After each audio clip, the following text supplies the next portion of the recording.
Bonjour à tous. Hello. Hello tout le monde. Bonjour. Dites-nous comme d'habitude si tout va bien au niveau du son. On va faire les petits réglages. Normalement, ça devrait être bon. Vous êtes déjà plus de 250, je crois, même 300. Je vois pas en direct.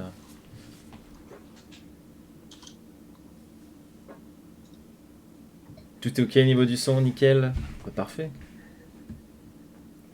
Et ça, c'est la première fois, je sais pas si vous voyez là dans le chat, on a des abos de 2 mois.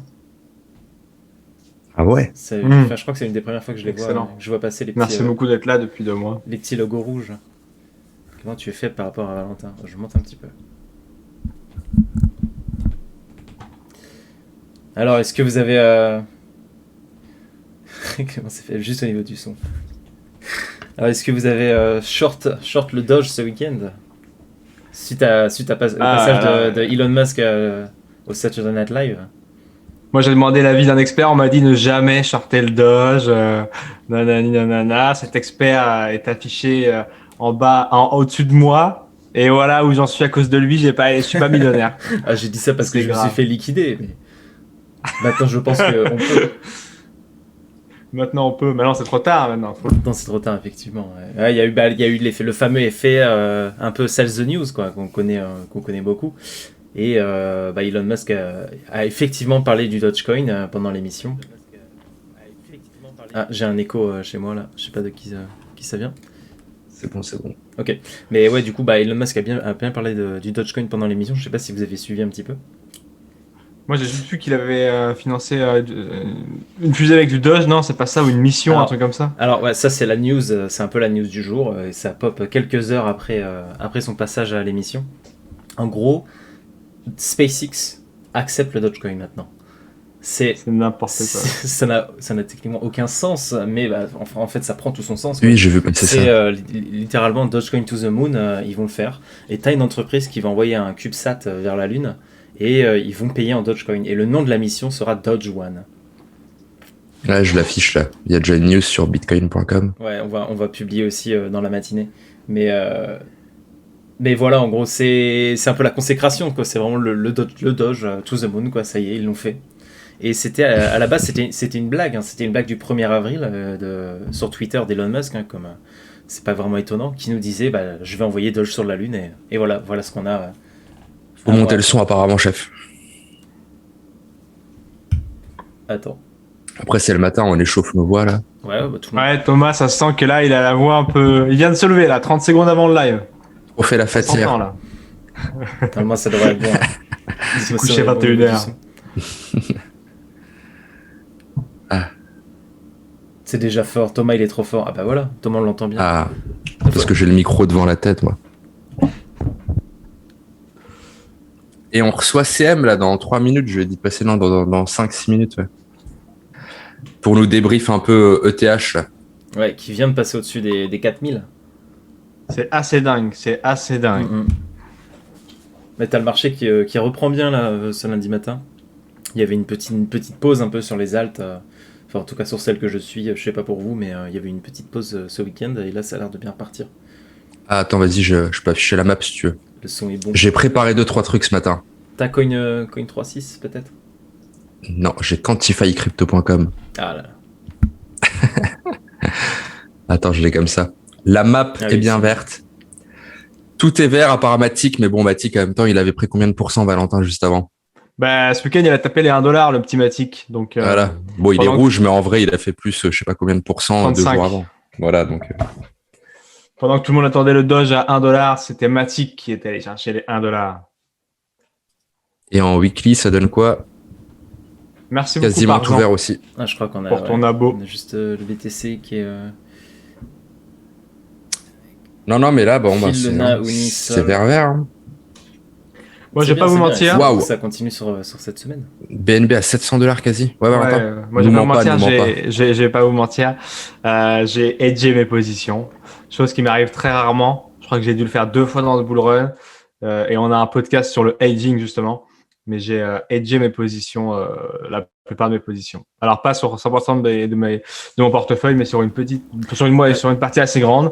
Parce que voilà, pour moi, c'est trop vertical là. Enfin, on en discutera avec CM, mais là, c'est trop vertical. Explique un peu pour les gens du chat qui connaissent pas forcément qu'est-ce que c'est que cette Et, fonctionnalité, qu'est-ce que Merci ça t'apporte. Parsan77 juste pour le sub. Ouais, merci Parsan. Profite. Merci à toi. Tu peux en parler Il un est, petit peu. ouais, le hedging, en gros, c'est des couvertures. Ça veut dire, je me protège, je protège une partie de mon capital contre une baisse éventuelle. Et donc, si ça baisse, eh ben, je gagnerai de la crypto. Je perdrai en euros, mais je gagnerai de la crypto, donc c'est pas très grave. Si ça remonte, je suis encore plus gagnant. Si ça remonte pas, ben, je revendrai au fil de l'eau. Ça permet en fait de se protéger si jamais le marché baisse. C'est une sorte de. Mais t'as fait comment techniquement? C'est Deribit. C'est sur Deribit. En fait, tu achètes une couverture sur des dates très précises. Moi, j'ai pris une couverture jusqu'au 25 juin, si je dis pas de bêtises.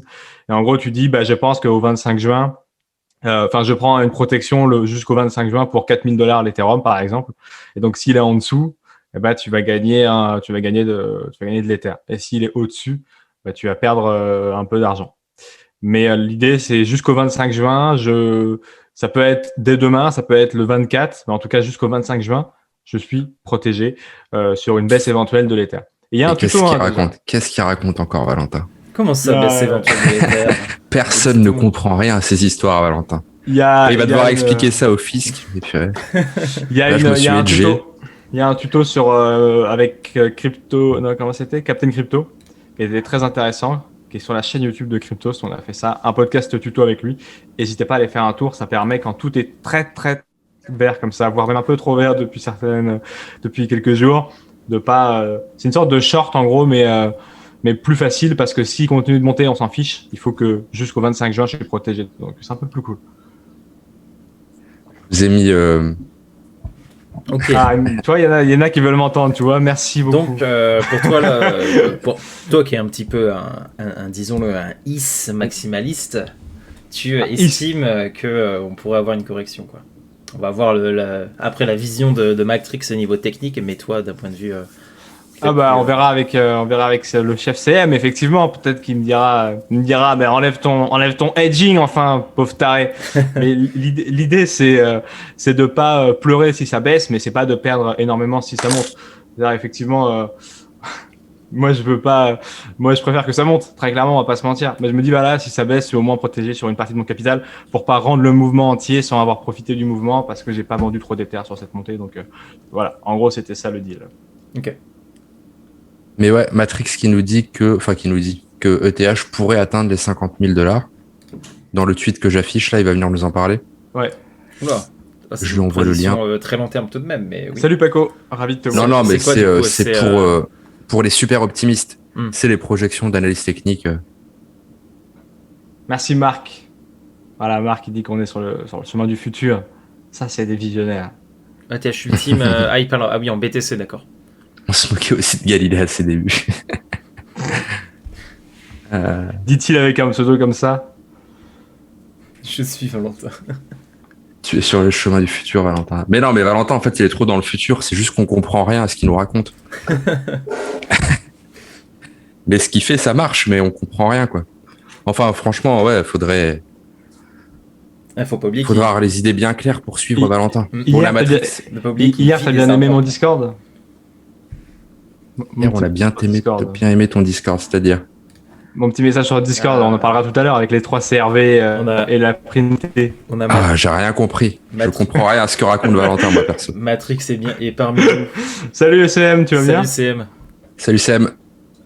Je crois qu'il doit être en train de. Moi, je me contente d'acheter et de vendre, et Valentin, il fait je sais pas quoi avec des emprunts, des machins, des collatérales. Il porte bien son nom de Jean DeFi. Ouais, Jean DeFi. Bah, vous n'utilisez pas tout le potentiel de la crypto. Toi, t'as gardé l'ancien monde et t'as juste mis de la crypto. Salut CM. Salut, ça roule? Ouais, impec. Alors, quoi de neuf?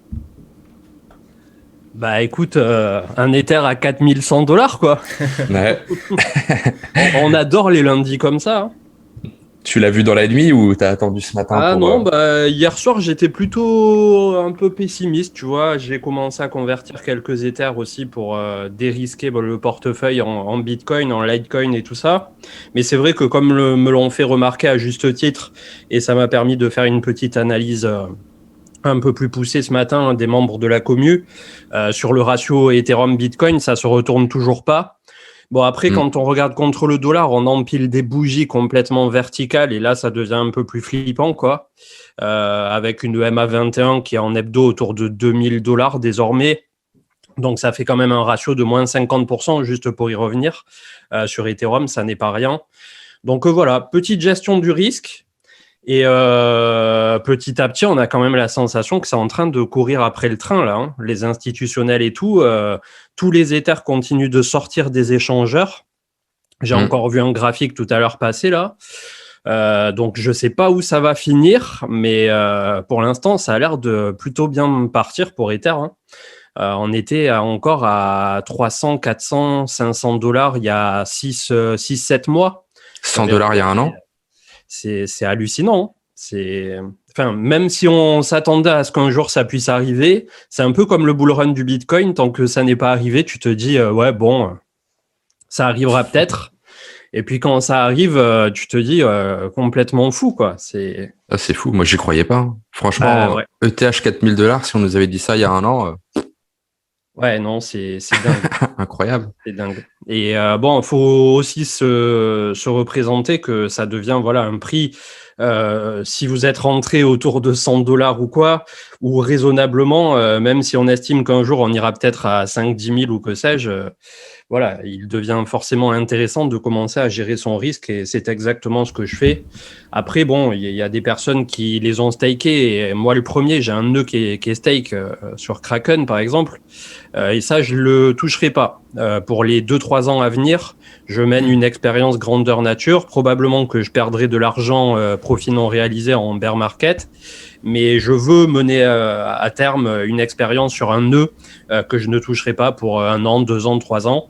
Et voir d'ici la transition Ethereum 2.0 si, avec les intérêts composés et tout ça, ça m'aura réellement rapporté ou si j'aurais plus perdu au final qu'autre chose de ne pas avoir pris des profits avant un potentiel bear market. Donc, c'est une expérience et je pense que c'est intéressant dans tous les cas. Il y a peu de chances au final de perdre de l'argent au long terme. Je pense que Ethereum va finir par fonctionner exactement de la même des façons que Bitcoin sur plusieurs années. Donc voilà, il y a pas. Et puis c'est des Ethers que j'ai rentrés tellement bas que même si un jour en bear market on revient à $1000 ou que sais-je sur Ether, je serai toujours en positif malgré tout. Oui, maintenant normalement on est plus censé casser ce plancher là des $1,000-1,200, non? Si ça se reproduit, si les cycles se reproduisent. Ben, après, tout dépend le pourcentage qu'on perdra, mais je pars du principe où la dernière fois, on a perdu 95% sur Ether quand même en 2018. Mais pour moi, c'était la dernière. C'est-à-dire, pour Ether en particulier, je veux dire, hein, pas pour les autres actifs. Puisque là, maintenant, on en bloque énormément en DeFi. On en bloque en stake 2.0. Donc, en gros, c'est ce que j'appelais il y a 1 an le mini-halving à venir d'Ether qui est en train d'être fait. On en a beaucoup moins en circulation.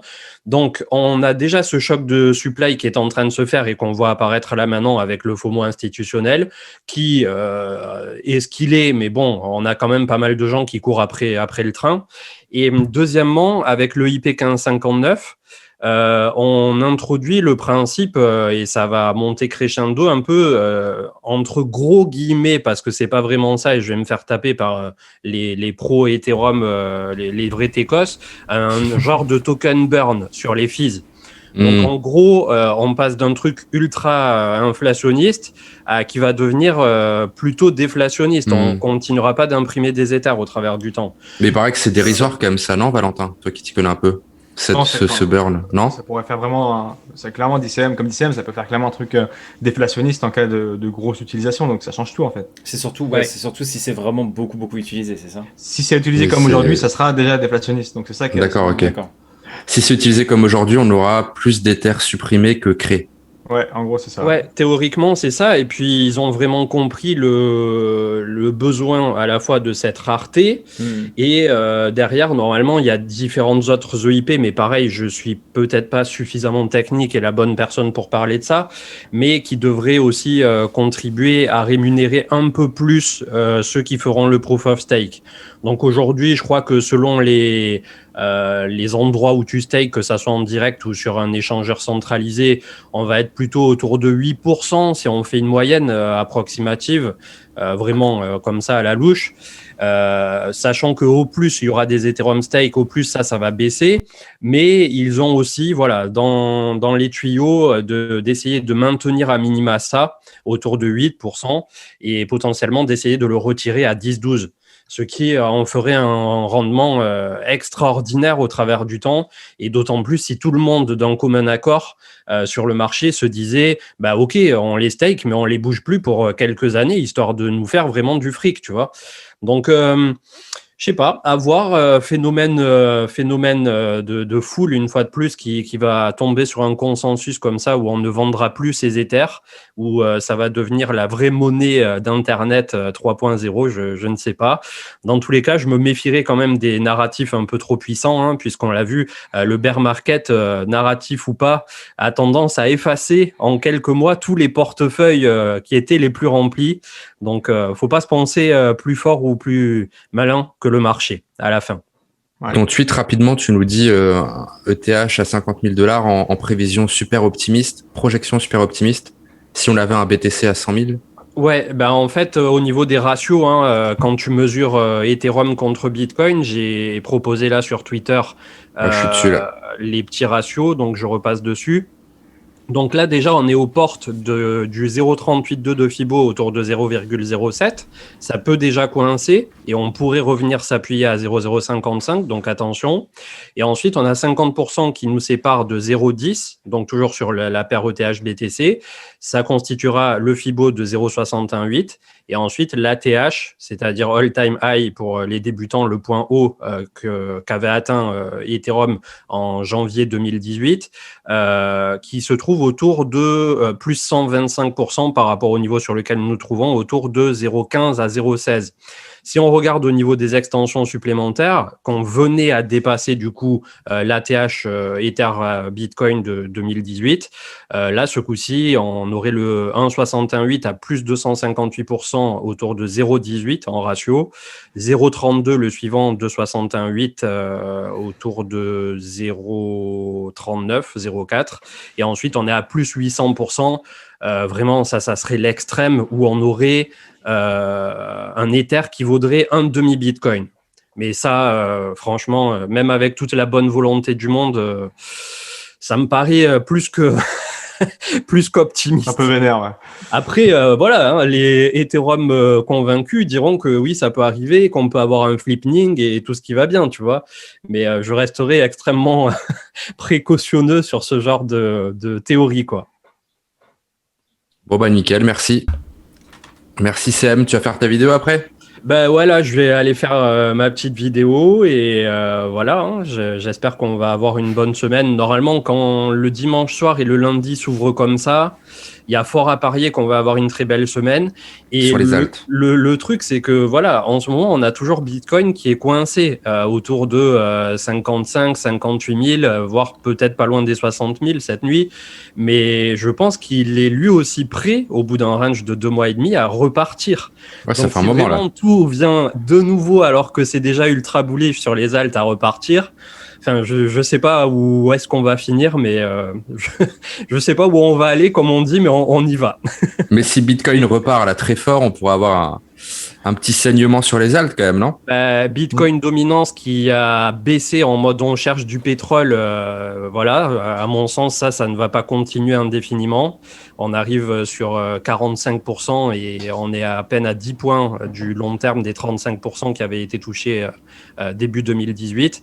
Donc tôt ou tard, si on estime toutefois que Bitcoin va faire de 60 à 80, 100 000 et plus selon les estimations, forcément au début la Bitcoin dominance devrait remonter un peu avec lui, mais à prendre aussi en compte que sur ce cycle qui est très spécifique en tant que tel, on a quand même eu toujours les altes qui sont montées quasi en simultané du BTC. Donc on a les ratios sous les yeux, on n'a plus qu'à suivre la route et les petits cailloux et on devrait pas si mal s'en sortir. Ça marche. Est-ce que tu pratiques un peu, parce que c'est vrai que dans le chat, il y a un peu peur là de la correction qui pourrait arriver. Est-ce que tu pratiques le hedging toi un petit peu ou ton hedge c'est d'avoir vendu un peu des Ethers en somme? Non, ouais, actuellement, j'essaie pas de trop anticiper non plus une potentielle correction parce que ça, c'est quelque chose, et là, pour le coup, c'est un conseil que je peux donner puisque c'est pas de l'investissement ou quoi, c'est du mindset, de ne pas essayer de trop anticiper ni les tops, ni les bottoms, etc. Ce que vous allez essayer de choper, c'est le mouvement central. Et à partir du moment où vous allez constamment essayer de vous convaincre que ça y est, c'est le top, ça y est, ça va corriger, ça y est, si, vous risquez de passer à côté d'un mouvement important supplémentaire à la hausse. Donc, tout ce qu'il faut prendre en compte, c'est effectivement la gestion du risque et se dire à partir du moment où j'ai un Ether qui, là, en un mois, a pris 50, on est à 100% de sa valeur, je crois, désormais en un mois, plus 100 largement. Voilà, il vient le moment où il faut aussi savoir se dire, ça a beaucoup progressé, ça devient vertical. Est-ce qu'on peut aller de 4000 à 5000 là sur Ether? Probablement, mais est-ce que j'ai beaucoup plus à gagner par rapport à ce que je peux potentiellement perdre si jamais on revenait à l'EMA 21 qui se trouve à $2000 désormais en hebdo? C'est là toute la question. Est-ce que ça veut dire pour autant que Ether va revenir à $2000? Je ne pense pas. Ça sera potentiellement des targets qu'on reverra peut-être en bear market, mais le marché a sa propre logique et tout ce qu'il faut comprendre, c'est de gérer son risque et de ne pas être trop gourmand en s'imaginant, comme je disais dans mon émission d'hier, avoir un objectif théorique à $10 000 sur l'Ether et de ne jamais TP avant qu'il atteigne cette zone. Imaginons que malheureusement Ether n'atteigne jamais $10 000, vous allez vous retrouver plus tard en bear market dans le déni et dans un portefeuille qui va malheureusement perdre énormément. Et voilà, c'est un cercle vicieux. Il faut absolument vous entraîner à petit, au fur et à mesure, prendre des profits qui seront finalement la matérialisation de votre gain. Au petit à petit, vous ferez grossir le portefeuille. Le but, c'est pas d'être le plus riche ou de celui qui a réussi à prendre de $80 au bear market à $5000 pile poil le top au dollar près sur Ethereum. Le but, c'est d'avoir fait grossir au travers du temps votre portefeuille et derrière, ça vous resservira pour quand on a un point bas ou un bear market, repayer le marché au moment opportun. Carrément. Mais trop stylé en tout cas ta petite image. Ta nouvelle image que Ouais, tu as là, ouais. petit CM avec. C'est un de mes admins qui l'a faite et du coup, je lui passe le bonjour. Je le remercie si toutefois il regarde l'émission. Ouais, c'est trop stylé. Merci Sam. Merci beaucoup en tout Merci cas. à toi. Yes, je vous remercie. Bonne émission tout à l'heure. Une excellente journée et toujours un plaisir de passer chez vous. Et voilà, une belle semaine qui s'annonce et passez une très bonne journée. Carrément. Merci toi aussi. Merci d'être venu. Salut. Ciao. On nous demande est-ce qu'on a déjà parlé du Doge. On a déjà parlé un peu du Doge, ouais, effectivement. Ouais. Le Dodge. Tu peux peut-être un petit peu. Tu veux faire un petit point et montrer le graphe vite fait, ce Doge. qui s'est passé avec c'est assez violent hein, la chute. Il a perdu 30%, je crois, en Bien, on va aller voir ça. 1 ou 2 heures. Non, il est 4e de nouveau. C'est bon, il revient. Et on a eu un subgift, hein, je crois qu'on l'a un peu zappé. Merci à toi, Ave César, pour le subgift à WhatTV. Ah, Ave César. Il a mis un petit mot, Thomas. Ouais. Ah ouais, j'ai pas fait gaffe, my bad. Thomas, moins de Tinder, plus de tutos. Je ne vais pas sur Tinder. Alors SpaceX et Doge, SpaceX et Doge, oui, c'est très sérieux. Hein. C'est officiel. Hein. On nous demande. Holder de Grey. Hein. En gros, SpaceX a bien accepté le Dogecoin en tant que moyen de paiement pour envoyer un CubeSat. Un CubeSat sur la Lune. Donc Doge to the Moon est une réalité. 1280, c'était combien notre ATH de viewers avant? 1004, on va dire. 1004. Et ouais, il paraît que c'était nul Elon Musk là, non? Au Saturday Night Live Show. En vrai, j'ai pas regardé, j'ai juste revu un petit peu quelques articles sur CNBC qui faisaient un peu le récap. Mais je sais pas. Ça a bien vendu la news en tout cas. Hein. Ouais. Est-ce que tu peux mettre sur une. Le Dogecoin est enfin un fondamental. Je sais pas si un cas d'usage est un fondamental. C'est une bonne question. J'ai pas entendu Clément, tu voulais voir quoi? Si tu peux mettre sur un temps plus court, genre en 15 minutes ou quoi, histoire de bien voir la chute juste après pendant l'émission. Est-ce qu'on peut? En fait, c'était très bizarre. Je vais sur Binance parce que. C'était très bizarre, en fait, je crois, sur l'émission parce que en gros, Elon Musk a fait un peu, il a parlé en bien de Dogecoin. Et en tout cas, c'est ce que j'ai lu sur. Il en a parlé quand même. Ouais, il en a beaucoup parlé. Et je l'ai lu sur CNBC. je crois. Et il a dit à un moment que c'était en gros une arnaque. Donc il n'a pas dit le mot scam, mais il a dit hustle, si je dis pas de bêtises, qui est un synonyme de arnaque, mais pas aussi puissant que scam. Et c'est ça en gros qui aurait provoqué un peu la chute du Doge. Ah, il y en a qui disent que c'était super, pardon. Oui, bah, je pense Ok, que c'est ça. c'est un show qui est super cool, ça doit être cool de le regarder Moi, je sais pas, j'ai lu une ou deux personnes dire sur Twitter que c'était tout en pourri, en mais replay. bon, il y a un peu les deux Mettez sons les de clash. Shiba, Safe Moon, Doge et tout cela dans une fusée. Aïe, aïe, aïe. Mais Tout ça. Exactement. c'était à 5h du mat, du coup? Nestorius. Parce qu'il a chuté là, vers 5-6h, c'était ça? 5h30, ouais, c'est ça. 5h30 Ah, parfait. en France. Ah, braquage, oui, décrypte, je crois que c'est ça la traduction, effectivement. On n'a jamais vu un aussi beau Sell the News, quand même. Bah, C'est un cas d'école. Surtout que tu te dis que 30% en fait, tu dis bon ça va, nous on est habitués, mais non, enfin faut dire que derrière il y a 70 ou 80 milliards de dollars quoi. C'est surtout ça qu'il faut se dire, c'est que tu as plusieurs dizaines de milliards qui ont été déplacés en l'espace de quelques heures. Ah, après la courbe du Doge, voilà quoi. J'ai acheté du Doge en janvier. J'en avais acheté un petit peu là. Ah, merci pour vos Et puis après, je l'ai rectifications, revendu. pour braquage, c'est bien ça. Ah, ceux qui l'ont short pile au bon moment se sont mis bien, hein, et effectivement il y a eu un gros effet sell the news. Hein. Ah, il y avait même sa mère. J'ai vu sa mère qui avait fait un gâteau Doge. Vous l'avez pas vu? Ça va trop loin quoi. Vas-y montre-le, j'ai pas vu. Je sais plus comment elle s'appelle, sa mère. S'il y en a qui savent, elle s'appelle Musk, ça je sais, mais après. Il l'a mis sur son Twitter ou... Elle l'a mis. Ah, c'est May Musk. Aïe, a priori, My Musk, ouais. Elle a fait un beau gâteau.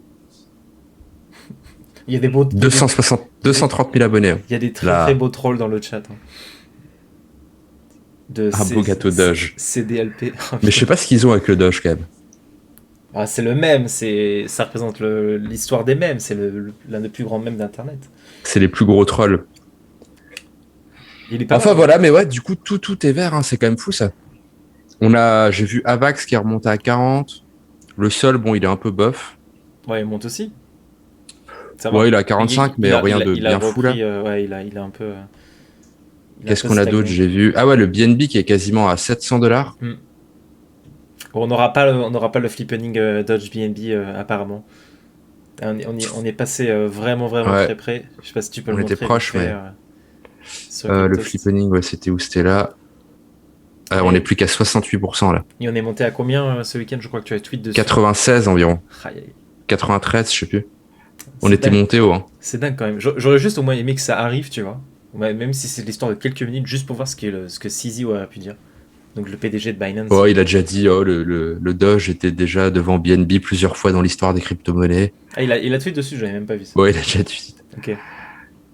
Mais voilà, quoi de beau sinon, ouais, le BCH qui performe beaucoup. Le site c'est Quantify Crypto. Il y a Coin360 aussi qui fait ça. Je sais pas si tu peux drop le lien. Il y a quelques personnes. Valentin, tu penses quoi? Ouais, je le drop. Du prochain bear market plus ou moins violent avec la DeFi dans le paysage? Bonne question. Effectivement, je pense qu'il faudra pas jouer au héros, comme a dit notre ami Marc, surtout si vous avez un prêt chez AAV ou dans tous les sites d'emprunt dépôt comme ça, Venus ou les autres. Par contre, si vous avez du staking, je pense qu'on devrait bien s'en tirer, surtout si c'est du stablecoin. On devrait pouvoir toujours s'amuser avec quelques beaux pourcentages, mais faites attention si vous avez des prêts. Et puis si la question c'est est-ce qu'on subira moins la vente parce qu'il y a la DeFi? Moi, je pense que oui. CM a l'air de penser que oui. Marc tempère. Mais je pense que vu qu'on n'a pas besoin de vendre ses actifs pour toucher un peu de rendement, effectivement, il y en aura qui feront le choix de ne pas vendre. Moi, je pense que oui aussi. Enfin, Thomas et moi, on a connu un peu en tout cas le dernier bear market. On l'a pris. Enfin, moi, je suis arrivé quelques mois avant qu'il commence. En octobre 2017, je crois que Thomas un peu plus tôt aussi. Et pour le coup, on a été un peu. Enfin, nos portefeuilles ont bien pris cher. On n'avait pas trop d'autres moyens que les stablecoins. En tout cas, ou alors c'était vraiment très peu démocratisé. Le staking, le fait de placer ces stablecoins et générer des intérêts, c'était encore très marginal. Ça existait. Hein. Mais là aujourd'hui, il y avait USDT, mais il y avait toujours cette épée de Damoclès qui disait attention, USDT c'est un scam et c'est ça. et du coup, tu n'osais pas mettre tes sous en stablecoin en fait. Et t'avais quasiment pas d'autres stablecoins. Enfin, je crois que le SDC est arrivé un peu après. Ouais, t'avais que ça, t'avais que USDT quasiment. Les autres étaient pas assez matures. Il n'y avait pas assez, ouais, c'était encore quelques centaines de millions peut-être dessus. Enfin, ouais, l'écosystème n'était pas comme aujourd'hui, hein, Valentin, comme tu le dis. Ça a énormément évolué avec la DeFi et tout ça. Donc, oui, potentiellement, on aura, moi je pense que, comme beaucoup d'analystes le disent, hein, dans CM, tout ça, c'est les cycles. Hein. On aura un cycle de bear market. On ne sait pas quand, on ne peut pas le prédire, mais il sera certainement moins violent que le. Mais c'est très dur, un bear market. Hein. Espérons-le. Moi, j'avais déjà dit, j'étais passé en 2017 de 1000 à 42 000 $, donc j'ai fait x42. Et ensuite, quand tout a chuté, quand le Bitcoin est passé de 20 000 à, je sais pas, qu'il a fait moins 40%, bon, j'ai pris cher. Et quelques mois plus tard, je crois que c'était en avril 2018, j'étais remonté à mon ATH à 42 000 $. Donc là, je me prenais pour un génie. Parce que toutes les cryptos avaient chuté, mais moi, j'étais de retour à mon ATH personnel. Sauf qu'en fait, ouais, en partie. Sauf qu'en fait, c'est là où c'est très traître. C'est que tu te dis, ah bah c'est bon, tout a chuté, maintenant moi je suis refait, j'ai plus d'argent qu'avant, je suis un ouf.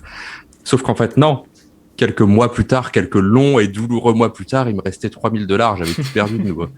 Enfin voilà, c'est hyper traître. En fait, là, tout le monde, tout le temps, n'importe comment, partout, c'est impossible de perdre de l'argent actuellement quasiment. Franchement, il y a 1% des gens qui doivent en perdre, c'est pas possible. Mais ça finit toujours par remonter.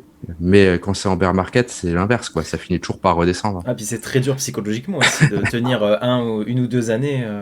Moi, j'ai tous mes potes qui ont abandonné. Hein. Enfin, on était 10-15 à cette lancée. Moi aussi, ils ont tous abandonné. Quand j'étais à la fac, quand j'avais commencé, et on était 10-15 à avoir commencé, et on était 2 à avoir survécu. Quoi. et l'élite est en face de vous. C'est ça. C'est beau. Nous avons survécu. Il y en a qui disent arrêter de mettre du fric dans des shitcoins, mais il n'y a pas besoin. Hein. Tu sais, quand tu vois que l'Ether il était passé de 1400 $ à 80, voilà, c'est tout qui crache en fait. Ah oui, c'est tout. Il faut dire que le bear market, il débute avec une chute du Bitcoin et des grosses capitalisations. Donc oui, c'est pas que les shitcoins qui prennent cher. Et voilà, il y a beaucoup de questions. Est-ce que c'est intéressant d'acheter de l'ETH maintenant et tout? C'est ce qu'on dit toujours, quoi. Le mieux, c'est de s'intéresser aux cryptos quand plus personne s'y intéresse. C'est là où il faut commencer à y rentrer. Alors, là, c'est sûr que c'est compliqué maintenant. Là, vous commencez à rentrer sur un marché où les gens qui sont là depuis longtemps commencent à vendre leurs bagues. Donc là, c'est compliqué, quoi. Mais c'est vrai que moi, j'avais une question avec un pote qui voulait rentrer, qui connaissait un peu les cryptos, et qui me disait, est-ce que le mieux, c'est de rentrer maintenant ou de mettre de côté pour rentrer en bear market? C'est une vraie question, tu vois. Maintenant, quel est le mieux? Est-ce que c'est de mettre de côté pour avoir 1000, 2000 balles en bear market, rentrer en DCA ou grosse couille quand ça commence à baisser? Ouais, potentiellement, c'est ça la vraie solution. Mais c'est vrai que maintenant, on se pose la question, est-ce qu'il y aurait un bear market, vu que maintenant, il y a les instits, vu que maintenant, il y a tout ça, il y a une pression. En fait, le plus simple, c'est rentrer en DCA maintenant, si vous voulez absolument rentrer. Si vous êtes là, peut-être qu'il faut commencer à rentrer en DCA. Donc, dollar cost average. Donc, vous avez 1000 $, eh bien, vous divisez ça en 10 et vous rentrez sur 10 mois avec 100 $ par mois. Après, je pense qu'il y a pas de réponse exacte. Tu peux pas dire non, faut pas rentrer maintenant, faut rentrer maintenant. Je pense que ça dépend de l'appréhension au risque de chacun, tu vois.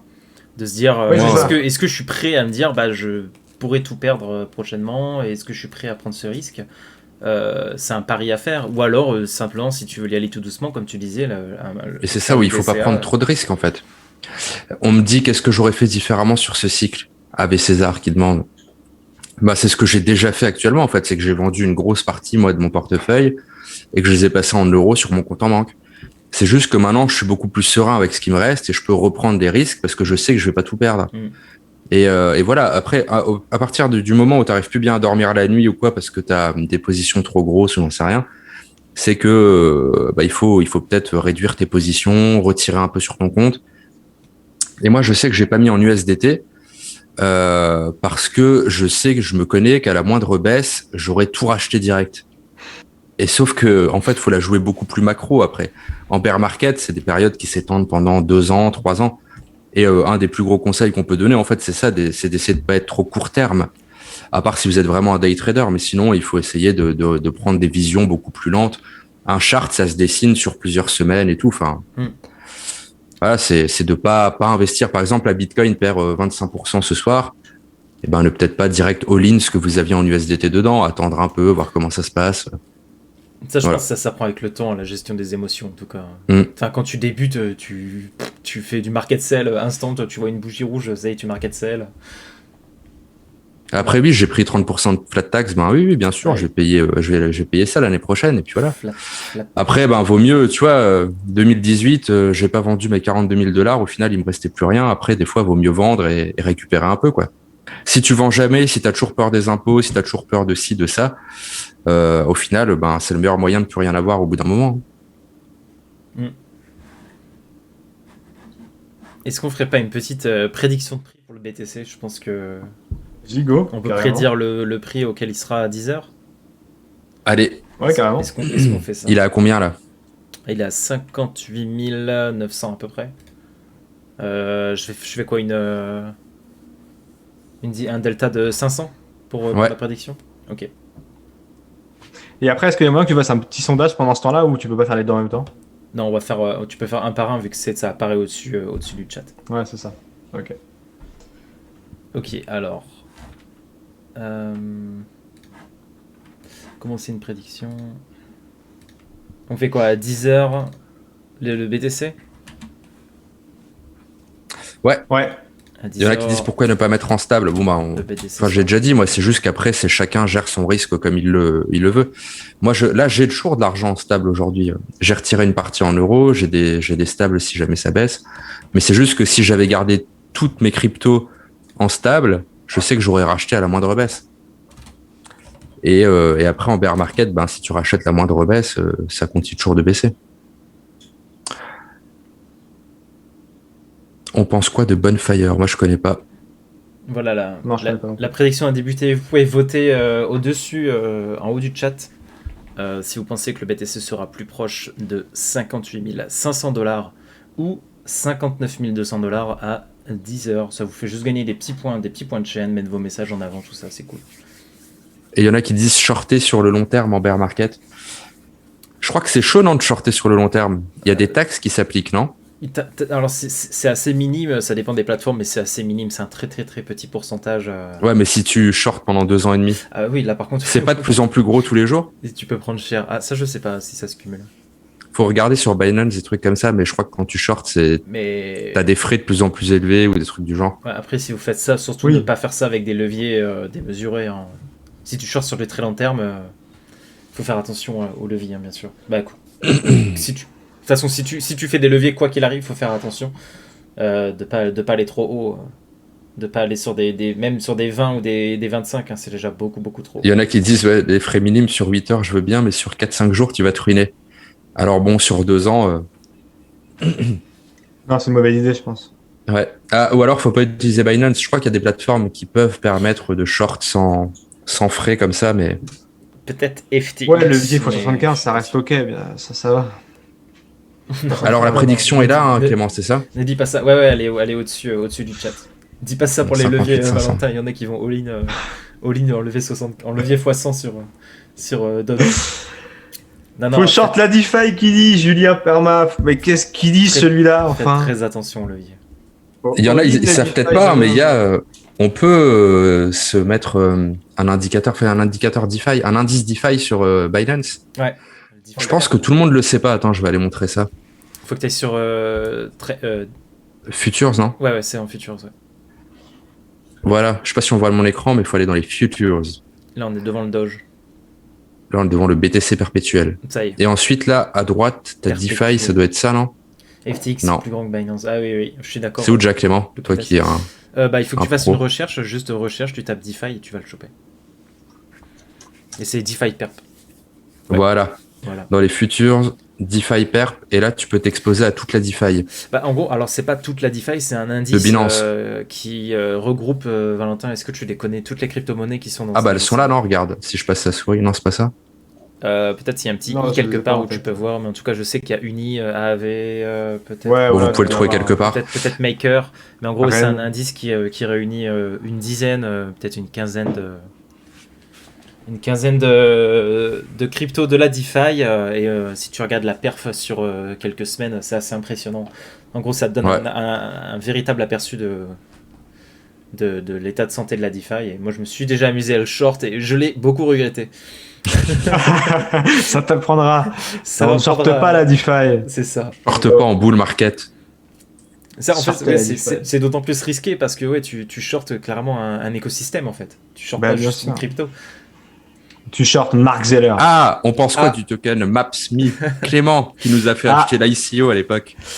Clément qui a acheté l'ICO, le listing à j'ai 1,50$ acheté et le- 10 minutes après c'était à 30 centimes. On ne vous racontera pas ces coulisses, effectivement, un peu douloureuses. c'est un bon move, c'est un bon move. Il faut hold. Et j'ai réussi à le vendre à 1,70. Maps.me, c'est pas en vrai, le projet est intéressant parce que Maps.me, si vous ne connaissez pas, c'est une application mobile qui vous permet en gros de télécharger des cartes de navigation, un peu comme Google Maps, mais en version un peu surboostée de Google Maps, et vous pouvez les utiliser hors connexion. Donc en fait, c'est un must-have si vous voyagez. Vous avez Google Maps sans Internet, en fait. C'est ça, Maps.me. Et Ça a en l'air gros, de servir à rien dans les cryptos quand même. non, mais justement, Je veux pas être méchant, je veux pas être Attends. méchant, mais attends, j'y viens. Je présente l'application, j'y viens. Comment on a pu se faire avoir Et, par ça? euh, Si j'avais su que c'était ça. En j'aurais gros, jamais ils acheté. sont genre en le train de- TripAdvisor de la crypto, ça servira à rien non plus. Mais... Mais non, Maps.me, c'est en Dis-nous, vrai, vas-y. alors, si on met de côté les cryptos, Maps.me, c'est très solide. C'est des dizaines de millions d'utilisateurs. Et là, ils se lancent dans la crypto. Donc, c'est peut-être un petit peu prématuré. Mais ils ont lancé leur token, le Maps, et qui va être intégré, en gros, à leur wallet. Donc, ils vont lancer bientôt une version un peu 2.0 de leur application où il y aura des crypto-monnaies dedans. Et en gros, par exemple, tu vas pouvoir payer chez des commerçants partenaires, des trucs comme ça, ou les commerçants qui veulent se mettre en avant. Tu vois, genre comme sur Google, faire des annonces, ils devront payer avec du Maps. Donc, en fait, tu as pas mal de petites applications au token et qui seront en lien avec un peu tout l'écosystème Maps. Et moi, Et je le trouve Maps, ça- c'est sur Solana. c'est ça, c'est sur Serum, c'est sur FTX. Solana et FTX, ouais, c'est un c'est token de cet écosystème. ouais, et c'est l'un des premiers hein, d'ailleurs. Bon, c'est celui qui a le moins performé. Non mais c'est bon, ils ont je veux compris, ils ont dit t'as pas besoin de shield, ils en achèteront pas. Mais voilà, t'embête pas, on n'en prendra pas. Ils n'achèteront pas ne tombez tes pas dans bagues. son panneau, là. Ah non, mais j'en ai plus, Oh là j'en là. ai plus. Moi, je l'ai viré. Mais juste pour dire que ça peut être intéressant. Si Il est jamais où le vous Maps utilisez sur l'application. FTX, il est comment? Ouais, On va aller voir ça. ouais. Je me rappelle, je vais vous raconter les coulisses quand même, parce que j'aime bien raconter les petites histoires. On va montrer le graphe, on va bien voir les coulisses comme ça. Mais ça se passe très bien. 2-3 jours avant. C'est long, mais ça. 2-3 jours avant. Il nous dans le chillait groupe son truc. Discord de Regarde. Cryptost, voilà, il nous chillait Le graphique, le son graphique est truc. Pour que le jour J, à 17h, ou non, c'était à 14h, on soit prêt à dégainer dès l'ouverture du prix, parce qu'un listing, c'est ça, c'est-à-dire à 14h, vous êtes devant à 13h55, vous actualisez la page pour être le premier dessus et acheter en premier, c'est ça le job. Sauf que ce qu'il n'avait pas pris en compte, le Coco, c'est qu'il avait été listé en amont sur Solana, Ah, ça, on donc l'a une pas heure prévu. avant, il y en a qui avaient pu en acheter, On et il y en l'a- a qui ont pu acheter encore avant nous. on Et l'a donc, su trop au tard. listing, ce jeune homme, il a acheté à 1,10 € et effectivement, 2 minutes après, gros trait rouge à 30 centimes. Et là, je peux vous J'ai dire hold. que il a hold pendant 6 mois, mais non, pendant 2 mois, il a hold. Mais ce jour-là, on avait envie tous de lui casser la tête. À celui-là. Alors oui, Parce qu'on a tous perdu nos pépettes. oui, très mauvaise Mais idée. c'était hein, à nos d'acheter risques et au listing. périls. Très mauvaise idée d'acheter au listing, évidemment, mais ouais, mais vous en êtes bien sorti en vrai, parce que vous l'avez acheté à quelques dizaines de centimes, et finalement, bah, Ouais, moi ça buguait parce que j'avais pas fait mon KYC. ah oui, bah voilà, Et c'est du ça. coup, le temps qu'on me dise comment le faire, et ben j'ai pu acheter à 30 centimes. Ouais. Ouais, Quand ça, c'est même. vrai. Donc Comme voilà, quoi, prenez votre temps. la parfois. patience. Et ça, c'est un pote, exactement. Ça, c'est un pote, t'as raison. Avec César. Eh bah oui, moi je présente les bons plans. Non mais c'est compliqué d'acheter la sortie des listings. J'avais voulu acheter quoi là, le truc des NFT, ça s'appelle comment déjà? Sur Kraken, la plateforme NFT, Flow. là où il y a... Flo, De quoi? Flo. Flow, ouais. Ouais, j'avais voulu acheter Flow sur Kraken. Et pareil, Ça, putain, c'est le un- listing c'est cool, ça. complètement buggé là. Ah, là par contre, ouais, Flo, il a Ça bien. Son listing était assez impressionnant par contre, hein, je crois. Ça aussi, c'est un call de Clément Flo. Ça, fait partie de mes pires investissements, ça. Ah non, non, J'ai vu non. une question passée, effectivement. Le sur T-Fuel. Sur vos pires investissements. Moi, mes pires investissements, qu'est-ce que ça a pu être? Non, franchement, je pense que j'ai pas été trop. Moi, je suis pas trop, Flo, malgré c'est tout, insane. malgré tout Voilà, ce qu'on peut merci. me dire là. Malgré ce que Thomas et Clément peuvent me reprocher sur l'incompréhension de mon monde, moi, je suis pas trop. Je reste dans les trucs classiques, moi, la DeFi, Ethereum, Bitcoin, tout ça. Donc, moi, j'ai pas trop d'investissements qui m'ont fait perdre de l'argent. Mais par contre, je pense que Maps et Flow sont parmi les trucs que j'ai achetés sur conseil de Clément et que c'était pas la meilleure chose à Ah, faire. mais tu en rigoles, bull mais, market. mais Le Flow, il est regarde, hyper chaud. Flo, il est. Ah, mais Flow, 105e j'ai acheté seulement. à 30 centimes ou 40, à 30 ou 40 $. Donc, Ah oui, mais c'est mérité aussi si tu l'achètes aussi haut. Et je l'ai acheté quand tu me la calls, chef. Ah non, moi je vous ai dit, faites vos recherches, c'est un projet intéressant. Il y a NBA Top Shot derrière, et on a des très bons retours sur le chat du Flow. Il y a des gens qui se sont mis bien avec. Moi je l'ai acheté tard. C'est pas un conseil d'investissement, faut préciser. Ouais, non, bien sûr. Moi je l'ai acheté tard. C'est quoi le pire truc que vous avez fait dans le chat, la pire loose que vous avez fait dans les cryptos? Ah tiens, on en a un là, APPC et BitTigri, moins 98%. Est-ce que vous connaissez ces cryptos? APCC, ça me dit quelque chose. Ça me dit rien, moi. Ah oui, ça me parle, ça. Vendre mes AV à $80. Ouais, après, ça dépend quand tu les as achetés, mais c'est pas un mauvais investissement. Pomi, Pimon, MantraDAO, il y en a beaucoup. Ouais. Lina ou listing Binance. Ah oui, TacoSwap, oui. Vendre mes XRP à 20 centimes. Oh, si ça peut te rassurer, j'ai vendu mes BNB à 80 centimes. Ah ouais, je crois que je suis retombé sur l'historique de mes transactions de Binance et j'ai vu genre des transactions où j'envoie genre 200 ou 300 BNB, mais ça coûtait rien à l'époque. Et ça fait mal. Hein. En gros, tu te dis que depuis 4 ans, si tu avais juste hold ton investissement de départ, tu serais mieux qu'aujourd'hui. Au lieu de faire Mais ça, sur tous les coins, ça. C'est dingue en vrai. Ça me fait baver. Franchement, surtout, quand j'avais du Link, quand j'avais de l'ETH, quand j'avais n'importe quoi, si j'avais juste hold à un moment donné et rien fait d'autre, j'aurais 5 fois plus qu'aujourd'hui. Mais bon, on essaye d'être au lieu d'être juste milliardaire. On essaye d'être trader. On se sent trader, c'est ça qui est important, c'est d'avoir le sentiment de se sentir trader. Bon les gars, sinon on n'était pas censé parler d'actu. Ah, il y a pas mal de... Ah, attends, les vidéos. On a sorti des vidéos là. Valentin, parlons-en. Moi j'ai sorti un tuto sur Solana. Avec des si, évidemment, on refait le monde, oui. Oui, exactement. Avec des si en trading, tout le monde est multimilliardaire. Je joue une petite vidéo là, Solana. S'il y en a qui ont envie de se lancer sur la finance décentralisée sur Solana, j'ai sorti un tuto la semaine dernière. Et il y a un code promo aussi pour le wallet fantôme qui est là. Mais c'est pas un code promo. Ouais, c'est pas un code promo, oui, c'est vrai, c'est un code pour accéder à la bêta. Merci Céline pour ton prime. Merci beaucoup. Merci. 2 mois d'affilée, merci. Mais voilà, petite vidéo sur Solana si vous voulez aller sur la DeFi. Là, c'est un peu mort, je trouve, actuellement, mais bon... ça se développe. Ça se développe tranquille. Tout doucement, mais la BSC, ça reste quand même un gros écosystème finalement.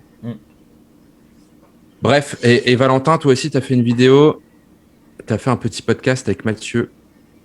Mathieu Kinou, exactement. Très intéressant sur un thème que je ne soupçonnais pas. Que je dis pas de bêtises. Oui, c'est sur l'IA et la blockchain.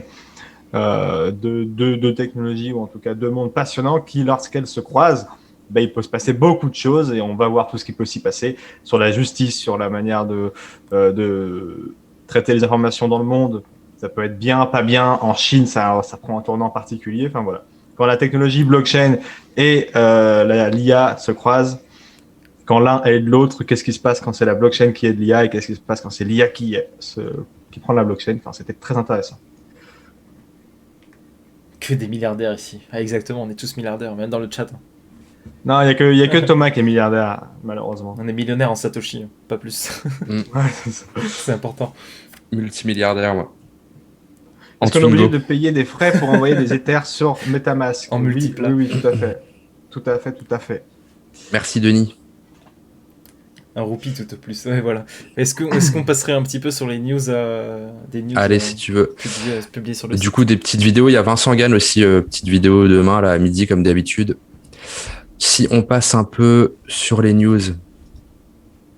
Est-ce que tu veux nous parler de ton article, Valentin, sinon, que tu as publié hier? Réponse au Crédit Agricole, il me semble. Ouais, réponse au directeur général du Crédit Agricole. Eh oui, je me suis permis, tenez-vous bien. Valentin qui n'a pas peur. Et non. Valentin qui tire un trait sur une carrière en banque. Valentin qui trash talk le président du Crédit Agricole. J'ai déjà eu plusieurs propositions comment dit-on, d'extradition, voilà, dans certains pays d'Europe. Voilà, hein, clairement, on t'offre l'asile politique si besoin. Voilà, j'ai reçu quelques messages effectivement du secteur bancaire ou autre. Et donc effectivement, je ne sais pas si vous vous rappelez dans le chat, il y a quelques semaines, si vous l'aviez vu d'ailleurs, parce qu'on en avait parlé, mais rapidement, il y a le président directeur général, je crois que c'est même que le DG d'ailleurs, du CA, du Crédit Agricole, qui avait répondu. Thomas. Bonjour le monsieur du milieu, attends, faut que je trouve. Artus. Bonjour monsieur Artus. Tout début, ouais. il y avait donc Philippe Brassac qui avait tout simplement imaginé que le Bitcoin en 2025 serait sous le prix du dollar, donc sous $1, dans un monde de crédulité envers la création de Satoshi Nakamoto. Enfin bref, et en fait, ce monsieur démonte un peu Bitcoin, mais c'est dommage parce qu'effectivement, il y a plein de trucs intéressants sur la manière dont Bitcoin est créé, mais malheureusement, il n'apporte pas de réponse vraiment. Il pose beaucoup de questions sans vraiment apporter de réponse, et c'était dommage parce que sinon, voilà, l'article était. De toute façon, même ça, il y a bien sûr aucun souci pour le faire. Il a un discours très ridicule et extrémiste quand même. C'est ça. Et donc on a pris le parti du tout mesuré. D'y répondre avec 2-3 personnes. On a pris le parti d'y répondre dans un article. Dont ton frère. Dont mon frère. Exactement. Valentin qui chie son frère dans l'article. La mafia des gens DeFi se propage. La mafia de mai qui arrive sur Cryptost. Mon frère qui a fait effectivement l'économie à la fameuse université de la Sorbonne et qui est consultant auprès des banques. Donc c'était justement intéressant d'avoir les deux mondes qui s'affrontent et le côté économique que moi j'avais pas, lui il l'avait. Donc on a pu, d'un point de vue sociologique, technologique et économique, donner des arguments en faveur d'un Bitcoin au-dessus $1 en 2025. Donc c'est intéressant. Je vous invite à le lire. C'est moi qui l'ai fait, mais j'ai recueilli des témoignages. Donc je peux dire que le papier est cool sans me jeter des fleurs. Il faudrait le ressortir en 2025, ça. Lui envoyer en DM ou quoi. Alors, ça donne quoi Donc ouais, ça c'est clair. Dit comme c'est banquier de terrain. Le petit papier réponse OCA. Ça malheureusement c'est un gros problème pour les PSAN, Cohéant, les banques qui ferment les comptes des PSAN ou même des sociétés crypto. C'est très difficile pour elles de se développer déjà de base pour obtenir tout ce qu'il faut pour être régulé par l'AMF, tout ça. Et en plus à côté, tu as les banques qui foutent un peu la merde. Est-ce que tu veux passer un peu sur d'autres news On a eu un dossier sur le stock to flow aussi, peut-être qu'on peut en parler. Ah ouais, je l'ai ouvert. Là. Vieille prédiction qui ressort régulièrement. Alors, si vous connaissez le modèle stock to flow, en gros, c'est un modèle qui a été fait par un ancien trader, un investisseur, Plan B, que certains connaissent. Il est assez connu dans le milieu. Et en gros, il a essayé il a créé un modèle. Il a créé le modèle du stock to flow pour le Bitcoin. En gros, c'est un modèle qui va prendre en compte le prix de l'actif et la quantité de cet actif disponible. Donc c'est applicable à l'or en gros, et ça te permet parce que c'est une quantité limitée, et ça te permet de prédire entre gros guillemets l'évolution du cours de l'actif, donc de l'or, et il l'a un peu recalé sur le Bitcoin, et en tout cas ça donne une évolution, ça donne une certaine précision, et pour le moment ça se confirme, en tout cas le modèle du stock to flow se confirme. Et je vous invite à lire. Tu compares donc l'or qui est limité avec le Bitcoin qui est limité également en quantité. Ouais. Exactement. Et donc là, je montre le graphe, on voit où du coup ça prévoyait un Bitcoin à $1 000, $10 000, $100 000 et potentiellement à 1 million après, à partir de 2025. Ouais, et que tu vois que ça suit des cycles. Tu as un gros moment de stagnation, et après chaque halving, en gros, voilà, pendant 3 ans, ça stagne. Tu as une poussée haussière. Je vous invite à lire l'article pour en savoir plus, comment est-ce que ça fonctionne, et aussi pour voir plus en détail l'indice de Glassnode, la société d'analyse, qui a fait le stock to flow deflection. Alors je vais pas le décrire là, et je pense que je vais peut-être faire des erreurs si j'essaie de le décrire, mais en tout cas c'est un modèle qui prédit avant 2024, donc avant le prochain halving, un Bitcoin à 200, à peu près à $300 000. Donc à prendre avec des pincettes bien sûr, mais c'est un indicateur parmi des dizaines d'autres. C'est pas un indicateur qui va vous dire oui, le Bitcoin sera à ce prix-là avant cette date, on n'en sait rien, mais en tout cas ça peut être intéressant de l'utiliser comme indicateur. Voilà, si vous voulez en savoir plus, n'hésitez pas à aller voir l'article sur Cryptost. Allez, je mets le lien. Thomas qui est taquin avec les viewers. Exactement. je troll.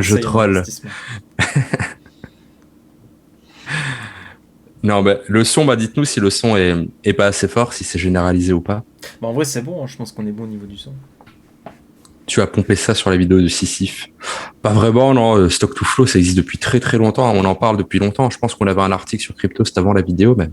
Oui, ça existe depuis 2019. Enfin, en tout cas, je crois qu'il l'a sorti en 2019. Et Sisyphe, là, ouais, il a sorti sa vidéo il y a très très longtemps. Donc, alors, conseillez-vous l'utilisation d'un ledger ou peut-on laisser nos cryptos sur Binance? Bah alors, quelqu'un veut répondre? Non, bah en gros oui, quand tu laisses tes cryptos sur un échange comme Binance, tu redonnes, tu fais confiance à un tiers. Et donc, si Binance se fait pirater ou si jamais, je sais pas, la régulation se durcit en France et que ils bloquent les comptes utilisateurs, j'en sais rien, enfin n'importe quelle chose qui pourra arriver, ben t'es pas maître de tes fonds. Alors que si tu les as sur un ledger, quoi qu'il arrive, tu peux toujours les utiliser. T'as pas de problème. Le seul problème, c'est toi si tu te fais pirater ou autre. Et si tu te fais voler, si Ledger se fait malheureusement, on ne sait pas, voler la base de données et que tu es dedans, ça peut. Mais après, ouais, oui, voilà. Mais Ledger, après, bon, est-ce que t'en prends? Ça dépend. Si t'as 30 € de crypto, peut-être pas. Après, si ça commence à être une somme importante pour toi, là, ça peut être intéressant d'en prendre. Mais surtout si t'as un profil de holder, oui. Ah bah il est 10h effectivement, il faut rabouiller les points de chaîne. C'est vrai, je suis dessus et bah félicitations à tous. On a eu bon à 71%, le chat a voté pour 58 500. SafePal. Ah ouais, d'accord. Et on est vous bien êtes des bears. T'as un SafePal toi aussi Clément, moi j'en ai un aussi, je sais pas si on voit là. Ouais. Il faut que... Pas encore utilisé mais j'en ai un. Ouais, moi pareil, il faut que je prenne le temps de le setup. Je le ferai. Mais ouais, le prix est cool en tout cas, l'objet est beau. Après, je l'ai pas utilisé perso. Mais on va tous pour la prédiction. Moi, je suis encore chez les amis de Ledger. Après, Ledger, ça fonctionne très très bien. Est-ce que j'ai juste ou pas? C'était quoi? C'est que tu voulais faire un sondage, Valentin? C'était pour... Tu voulais parler de quoi? Moi, je voulais faire un sondage éventuellement. C'était quoi? C'était sur qu'est-ce qu'attendent. J'avais 2 idées en tête, mais je sais pas quel est le mieux. On l'avait déjà fait il y a quelques mois, il y a quelques semaines. C'était alors ouais, quels sont les objectifs des gens, qu'est-ce qu'ils attendent? Et l'autre, c'était en fait quand est-ce qu'ils sont arrivés, parce que c'est vrai que nous qui sommes là depuis quelques mois, on a vu l'explosion, mais celui qui est rentré il y a quelques semaines sur le Bitcoin, pour lui, Bitcoin n'a rien fait, et puis celui qui est rentré sur l'Ether, il a juste fait x2 entre guillemets. Donc x2 dans le crypto, voilà, on a tellement entendu des x10, x15 que peut-être que les gens ne sont pas surpris. Donc en fait, c'était les deux visions que je voulais, mais je sais pas quelle est la version que vous trouvez le plus cool. 2, pardon, j'ai pas écouté. Merci, non, mais de toute façon, on continue de discuter dans le chat. Allez, failli renverser ma tasse. On va envoyer. Vas-y, Valentin. Quand êtes-vous arrivé dans les crypto-monnaies? Ouais. Avant 2017, en 2018. Ah ouais, ça c'est une bonne question, vas-y. Thomas, il déconnecte son cerveau. C'était ma spécialité quand j'étais à l'école. Oui, c'est ça. Lui, c'est pas 10 secondes toutes les heures. Lui, c'est vraiment genre, il est concentré 10 secondes toutes les heures. C'est le ratio inverse. Non, mais moi, j'anime le chat. Je réponds de temps en temps. Ce qui me prend 5 minutes, je suis un boomer. Ouais. Ce bon vieux Artus. Ça y est, le chat. C'est quoi encore SVP, l'application de Maps qui a lancé sa crypto? C'est Maps.me, le nom de... Maps.me, ouais. Alors pour répondre au sondage, c'est au-dessus dans le chat. Vous pouvez aussi spammer dans le chat, bien sûr, mais votez avec le petit truc au-dessus, le petit plugin au-dessus. Un boomer bien conservé. Je lis les messages positifs me concernant. Ouais, non, on a bien vu que ceux qui sont pas trop il les lit pas. Hein. Ça, ils voient que les bons. Hein. Il y en a beaucoup de gens qui sont arrivés en 2021. Ah. Balancez-lui un peu du T-Fuel ou du Dodge là pour le calmer, parce qu'après, sinon il va. Prends la confiance après. Ça là, ouais, exactement là. Alors, dites-nous quand est-ce que vous êtes arrivé dans les cryptos. Vous avez un sondage au-dessus du chat, vous pouvez cliquer et vous avez 5 choix possibles. Dites-nous un petit peu. Petit sondage au-dessus du chat. Histoire qu'on ait un peu une vision de nos viewers. Ouloulou. Il y en a beaucoup de nouveaux. Hein. Que les 2021. Beaucoup. Le fameux T-Fuel, oui, celui-là même.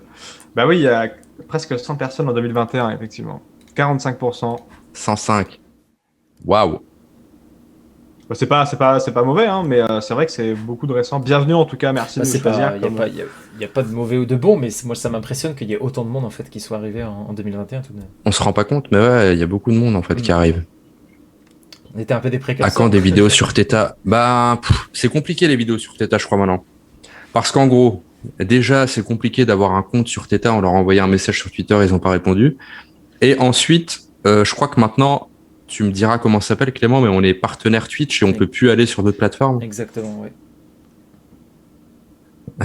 on est passé partenaire Twitch. On est partenaire, du coup, on est exclusif à Twitch. On peut plus aller sur Theta, on s'est fait avoir. Mais surtout que par la centralisation. Surtout que Theta, ils répondent pas. On leur dit, on est un gros média crypto français, vous nous filez une clé, pas de réponse. Ça. Apparemment, ils ont pas trop envie d'avoir du monde chez eux, quoi. Ouais, Valentin, est-ce qu'on peut profiter de la DeFi via Ledger? Dis-nous tout, Valentin. Mais oui, on peut, parce que sur Uniswap et tout, tu peux connecter ton Ledger. Bien sûr, aucun problème, au contraire. Au contraire, ça rapporte une sécurité supplémentaire. Parce qu'en gros, pour faire très simple, quand vous allez quand vous avez un MetaMask et que vous avez un code, potentiellement, vous avez un keylogger sur votre ordinateur, a priori, fin de partie. Par contre, si vous avez une clé Ledger à déconnecter du coup du réseau et connecter un port USB quand vous voulez faire vos opérations, a priori, c'est un peu plus cool.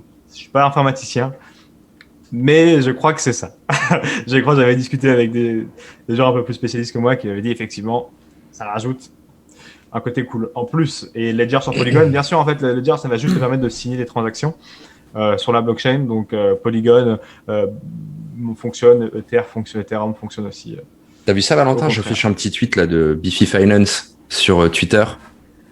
Ils sont sur Polygon staking, non? Et le staking d'Ether à 15% API. Moi, je dis API, mais comment on dit? APY. APY. APY. Alors, t'en penses quoi? C'est propre, 15%? Regardez-le parler anglais, les amis. Ça arrive si peu. 15%, c'est pas mal. 15%, c'est vraiment pas mal parce que je crois que Kraken, ils sont à 2 fois moins déjà. Bon, si je dis pas de bêtises, sur du staking d'Ether. Donc après, là, ça va probablement baisser. Plus il y aura de gens, hein, bien évidemment, parce qu'ils utilisent AAV, si je dis pas de bêtises. Oui, je vois ton tweet. Donc, 15%, c'est cool. 15% sur la DeFi, c'est ridicule. Je serais pas si méchant que ça. Là, on est sur un vault simple sur Ether. On n'est pas sur des techniques de farming dans tous les sens. Donc, non, c'est plutôt propre. Ouais. Et on nous parlait de Pancake Bunny. Alors attends, j'ai liké un tweet du farmer. Alors, c'est pas une API. Ne vous fiez pas, Yodoko, ne vous fiez pas à la prononciation à ce qu'on dit de Thomas. APY. C'est pas une API. APY, pardon. De type un programme informatique ou quoi. C'est les retours sur investissement, le pourcentage annuel, quoi. Et si vous voulez l'histoire sur Pancake Bunny, je vous mets le tweet de Crypto Farmer. Hop, il en parle bien. Il explique bien ce qui va se passer sur Pancake Bunny. Mais en gros, oui, c'est quoi déjà? J'ai lu hier, mais j'ai oublié, purée.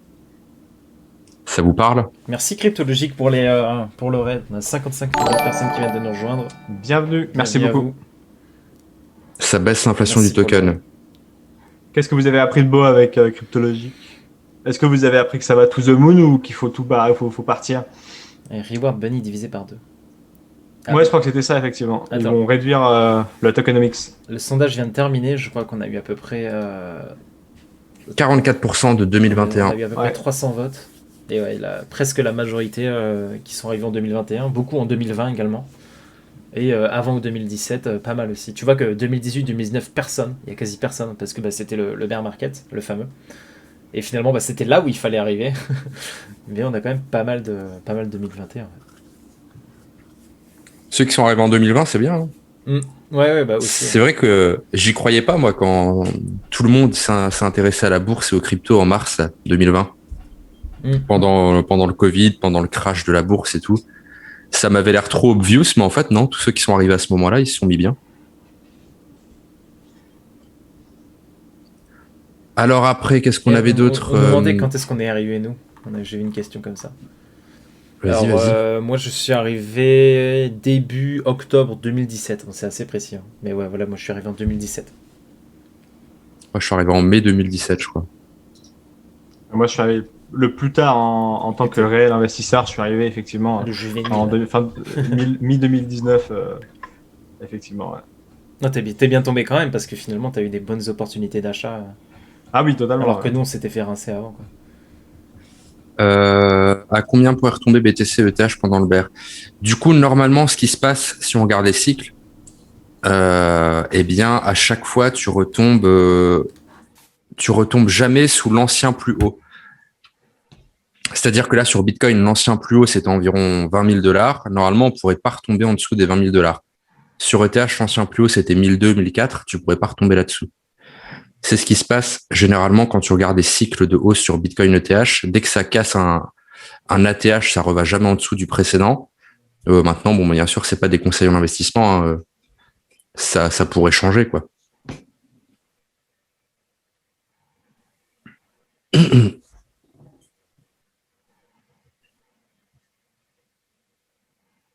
Et non, il n'y aura pas Vincent ce matin.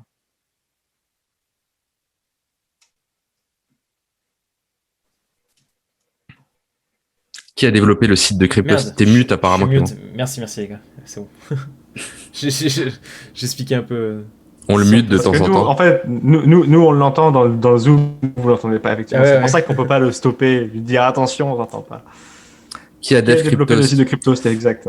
Bon, ça c'est moi. Enfin, j'ai pas dev. J'ai lancé un WordPress en 2017 et ensuite on a un vrai dev qui nous a rejoint. Et aujourd'hui, c'est toujours un WordPress pour le back office, mais pour tout ce qui est front, on a un vrai dev qui fait des petites modifs. Est-ce que vous aimez le site? Est-ce que c'était pour le féliciter ou pour lui dire nul? Est-ce que vous aimez bien? Il manque le mode sombre. Dites-nous tout. Ah ouais. Ah, ça, je arrête de le demander en live maintenant. J'ai fini, j'ai lâché l'affaire. J'ai lâché l'affaire. Ah, très joli blog, on peut le lire un peu. Mais oui, c'est vrai qu'on n'a pas beaucoup lu ce blog aujourd'hui. Faisons notre rituel de on lit notre propre site. Erim, je t'ai trouvé sur Twitter. Donc attention, maintenant je peux t'envoyer des MP pour te. Clément, tu voulais me parler d'une petite news? Bah, on en a déjà fait. Je peux t'envoyer tous les viewers. On peut en garder d'autres si tu veux. D'autres news qu'on n'a pas traitées, on en a eu pas mal. Ah, il y avait le gouvernement turc. Ah ouais, ça c'est. T'es musicien, Erim, ou t'es producteur de musique, je crois. Est-ce que c'est bien toi? On s'intéresse un peu à nos viewers. T'as Valentin qui spoil. Ouais, non, j'ai comment on dit, c'est stalké, c'est ça. J'ai stalké Erim sur. Venez, on va faire un truc que fait Koé sur sa chaîne. Bien. Il fait l'appel des viewers. Vous connaissez ça, l'appel des viewers? Ouais, il est là. C'est quoi, du coup, radio libre avec des viewers pour parler crypto? Non, c'est tu regardes toutes les personnes connectées au stream et tu dis leur pseudo un par un. Merci pour ce concept fort innovant. Et là, ils sont-ils en replay? Alors en fait, il faudrait qu'on crée une nouvelle chaîne YouTube, mais on n'a pas encore eu le temps pour les mettre en replay. C'est vrai Koé, ouais. Mais tu peux trouver les replays une fois que les lives sont terminés. Tu peux les trouver sur notre page Twitch en tout cas. On nous a recommandé à des gendarmes. Aïe. Adorable. C'est des retraités, ça va. Ça va. Des gendarmes financiers, j'espère. On en a qui sont toujours en activité, ça nous suffit. Ça nous suffit. Les actions tokenisées vers ces dividendes. Il me semble que sur Binance, c'est un truc du genre. Ouais. Non. Mais si, Valentin. Pas au détenteur, a priori. Si, Valentin. Je crois qu'à chaque fois que tu nous dis non, mais si. Ça a été précisé dans le communiqué de Binance et normalement, oui, les dividendes sont versés. Alors, c'est bien laissé alors. Après, ça dépend certainement. Moi, je répondais non en général et j'ai eu le Binance après dans mes oreilles, chef. J'ai entendu est-ce que les actions dividendes et après du Binance. Sinon, je sais pas si vous avez vu, mais pour les mineurs, je monte un petit tweet là de Monsieur TK. Depuis quelques jours, les frais explosent de nouveau parce que le réseau est très utilisé. Et du coup, on a les frais de transaction donc qui montent et les rentabilités du mining qui montent également. Et donc là, les mineurs crypto se régalent actuellement. Pas pour longtemps. Plus pour longtemps encore. Ah, plus pour autant. Pour l'instant, ça va bien. Mais j'en ai vu à dire qu'ils étaient déjà positifs, quoi. Ceux qui ont investi dans le mining ETH il y a 3 mois, ils sont déjà en positif. Donc pour l'instant, ça marche fort. Après, c'est pareil, hein, le mining, c'est comme le trading. En bear market, ça marche un peu moins. Alors, quoi d'autre, les amis? Vous avez vu d'autres trucs, vous? Bah, tu peux. C'est abusé sur MetaMask. On peut parler de la Turquie. Hein. Tu peux check. On commençait les news là. On est à 100, ça va. On peut partir sur les dernières news. Enfin, en tout cas, Vas-y, Clément, si tu veux nous en parler un peu. Les transactions en crypto-monnaie qui sont pistées au-dessus de $1 200, un truc comme ça. Ouais, C'est ça. ouais, exactement. En Turquie, ils vont renforcer un peu la surveillance des cryptos, donc un peu coup dur pour les utilisateurs de crypto-monnaies en Turquie. Donc la monnaie, vous n'êtes pas sans savoir que la monnaie turque se casse la gueule, hein, il faut le dire, hein, c'est carrément. Elle est en train de perdre énormément de sa valeur et beaucoup de gens se tournent vers le Bitcoin et les crypto-monnaies pour un peu sauvegarder ce qu'ils détiennent. Et le gouvernement turc, il est en train d'un peu de serrer la vis pour tout ça. Et là, en gros, ils vont surveiller les transactions supérieures à $1 200. Donc ceux qui ont des investissements assez importants dans les cryptos, que ce soit sur n'importe quelle plateforme, ils vont en gros... les plateformes vont devoir, en gros, discuter, avoir une certaine relation avec le gouvernement et un peu leur donner toutes les infos là-dessus. Donc ils vont pouvoir connaître qui a des gros portefeuilles, des trucs comme ça en détail. Et voilà, ça continue en tout cas de freiner un peu le développement. Ouais, la Turquie, c'est chaud, hein, parce qu'en gros, tu as la monnaie en Turquie qui s'effondre. Le livre turc, ouais. La livre turque qui s'effondre, enfin qui baisse en tout cas pas mal. Du coup, c'est vrai que dans ce genre de cas, les gens cherchent à se mettre sur une autre monnaie. Et bon, le Bitcoin, c'est assez facile d'accès pour éviter de perdre de l'argent, d'avoir une monnaie, en tout cas, d'une perte de valeur de leur patrimoine. Et du coup, c'est vrai que beaucoup de monde va sur les cryptos et donc le gouvernement turc serre la vis de plus en plus. Le livre turc ne baisse pas tant que ça. Si tu regardes, si tu regardes en mensuel, ça baisse quand même énormément. Il a remonté depuis quelques semaines, mais on dézoome un petit peu et ça baisse beaucoup quand même. Merci pour le sub. Est-ce qu'on peut pas gagner un peu de Bitcoin aujourd'hui? Merci Allez, Content pour le Prime. On peut. Je pense que mon micro est fait parce que j'étais loin tout à l'heure quand je parlais, mais si je suis tout près comme ça, normalement, ça va le faire. Est-ce qu'on utilise... En mode ASMR. Exactement. Ce matin, nous allons parler un peu de... C'est malaisant. IS 2.0. IS 2.0. Exact. Est-ce qu'on utilise USDT ou DAI? Moi, je suis plutôt USDC. Plutôt USDC. DAI, tout à l'heure, on avait une question sur la manière dont il est backé. MakerDAO. Allez faire un tour sur MakerDAO. C'est backé par une surcollatéralisation de l'Ether. Une sorte de banque centrale. Et en fait, vous pouvez imprimer du DAI en apportant de l'Ether en collatéral. Pas que. C'est très intéressant. Pas que, effectivement. Maintenant, il y en a beaucoup plus. Ouais. Moi, je me mets sur plusieurs stables. Je me mets sur USDT, USDC, DAI, BUSD. Bon, après, c'est parce que j'ai beaucoup d'argent. Non, je rigole. non, mais au lieu de se mettre que sur un, je préfère me mettre sur plusieurs au cas où, quoi. Carrément. C'est mieux. Alors, est-ce qu'on peut gagner un peu de BTC, monsieur Clément? Ouais. Attends, juste après, c'est mieux, je pense, l'USDC, évidemment, parce que tu as Coinbase derrière, qui est un acteur très sérieux, et Circle, et c'est géré par un consortium assez... Apparemment, les micros sont très déséquilibrés. Ouais, en fait, le risque de DAI... À chaque fois qu'on demande, quand quelqu'un nous dit ça, après, tout le monde nous dit que ça va, donc... Écoute. Le risque du DAI, surtout moi j'avais vu ça sur crypto.com à l'époque, ça m'avait un peu fait marrer. Il y en a moins en circulation, donc le risque c'est d'avoir un slippage plus élevé sur certaines plateformes et notamment sur crypto.com. J'avais voulu échanger, c'était pas une somme astronomique, c'était 1000 ou 2000 DAI et c'était marqué cette crypto est faible en volume, faites attention. Et effectivement j'en avais moins.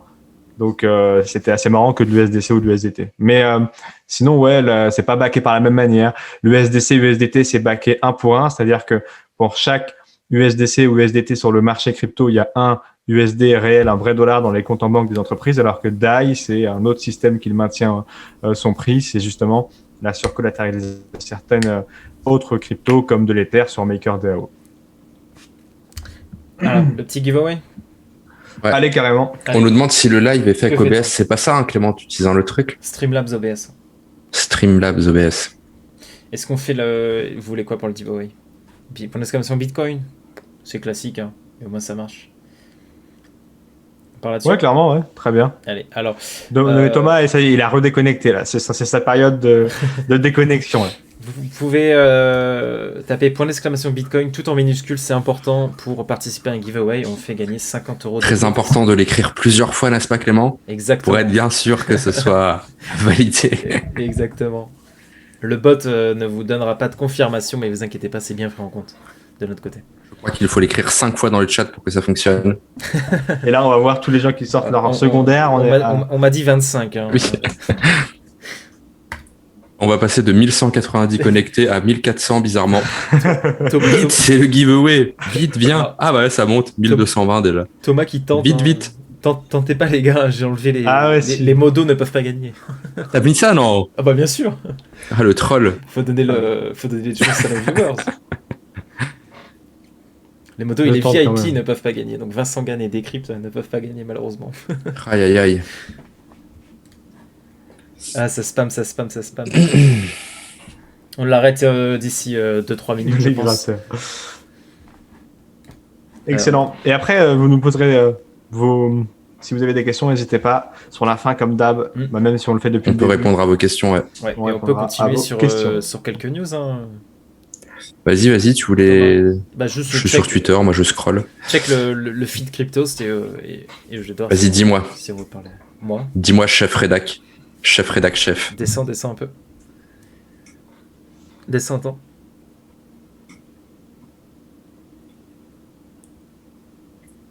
On a un truc pas mal. Descends. Ah ouais, ça, vas-y, là, sur la Corée du Sud, ça me tente bien. La Corée du Sud. T'habitais en Corée du Sud, Clément, toi, non? C'est la question. oui, j'ai vécu 2 ans en Corée du Sud, effectivement. Clément fait des recherches pour mettre un audio compresseur sur Streamlabs pour ajuster naturellement les niveaux. Faudrait que je regarde ça, effectivement, je vais noter ça. T'as déjà dit la semaine dernière, monsieur. Comment? T'as dit la même chose, tu l'as. Ah, regardez-le. Il faut que je vois avec notre chef Twitch pourra m'aider pour ça. Donc oui, alors le petit point sur en Corée du Sud, donc il y a toujours pas de régulation en tout cas pour les crypto-monnaies, mais ça arrive en 2022. Et il va y avoir une clause qui est assez importante pour les mineurs. En gros, ils vont avoir une déduction fiscale sur les coûts en électricité du mining. Et ça, c'est une avancée quand même spectaculaire pour la Corée du Sud. Attends, je fais juste un petit point. Merci Rococ38 et Yaba83 pour vos subs. Merci. Mais c'est nul ça. Nous, on a moins 90% des coûts d'électricité quand tu bosses chez EDF. Bah oui, mais il faut bosser chez EDF. Tout le monde connaît quelqu'un qui bosse chez EDF. C'est compliqué. Oui, mais seulement quelqu'un peut profiter de l'offre en soi. Mais là, en gros, tous les mineurs en Corée du Sud pourront déduire fiscalement les coûts en électricité. Et le marché est minime en Corée du Sud, mais il y a déjà des salles, des cybercafés, des Pichibang, pour ceux qui connaissent, qui se sont convertis en tout cas pendant la crise du Covid, qui ont littéralement passé tous les PC en mining de TH et qui se sont fait une petite fortune. Donc ça peut être très sympa, même si d'ici 2022 il y aura probablement TH 2.0, donc ce sera terminé cette histoire. Mais voilà, c'est un très bon point pour le mining en tout cas en Corée du Sud. Et pour ceux qui se demandent, en tout cas pour le moment les gains en crypto là-bas ne sont pas taxés, mais ils le seront probablement à 20%. Donc loin des 30% qu'on a en France. Et ouais, la Corée du Sud pour un exit fiscal pour ceux qui ont gagné beaucoup en crypto, ça peut être une bonne idée. Hein. Bon, après, c'est mieux d'aller au Portugal ou des pays plus proches, je pense, en Europe. Ça reste assez compliqué en fait d'être considéré comme résident fiscal en Corée, d'avoir les visas, tout ça. Bon bonne chance. Ah ouais. Ouais. Même si tu te maries. Surtout maintenant. Ah non, si tu te maries, c'est bon, t'es tranquille. Ah. Et alors, qu'est-ce qu'il y a de bien en Corée du Sud, Clément? Dis-nous tout. Eh bien, on part sur un live Corée. Ouais, on part sur un live Corée du Sud. Corée du Sud. Non, vas-y, dis-nous tout. Bah, Corée. Est-ce qu'il y a de la K-pop dans les rues et tout? Au niveau des cryptos, parlons un peu. La bouffe. Non, mais est-ce que c'est bien la Corée, la Corée du Sud, comment c'est pas loin de la Corée du Nord. Ah. Merci. Et la Corée du Nord, il paraît que c'est un peu plus chaud quand même.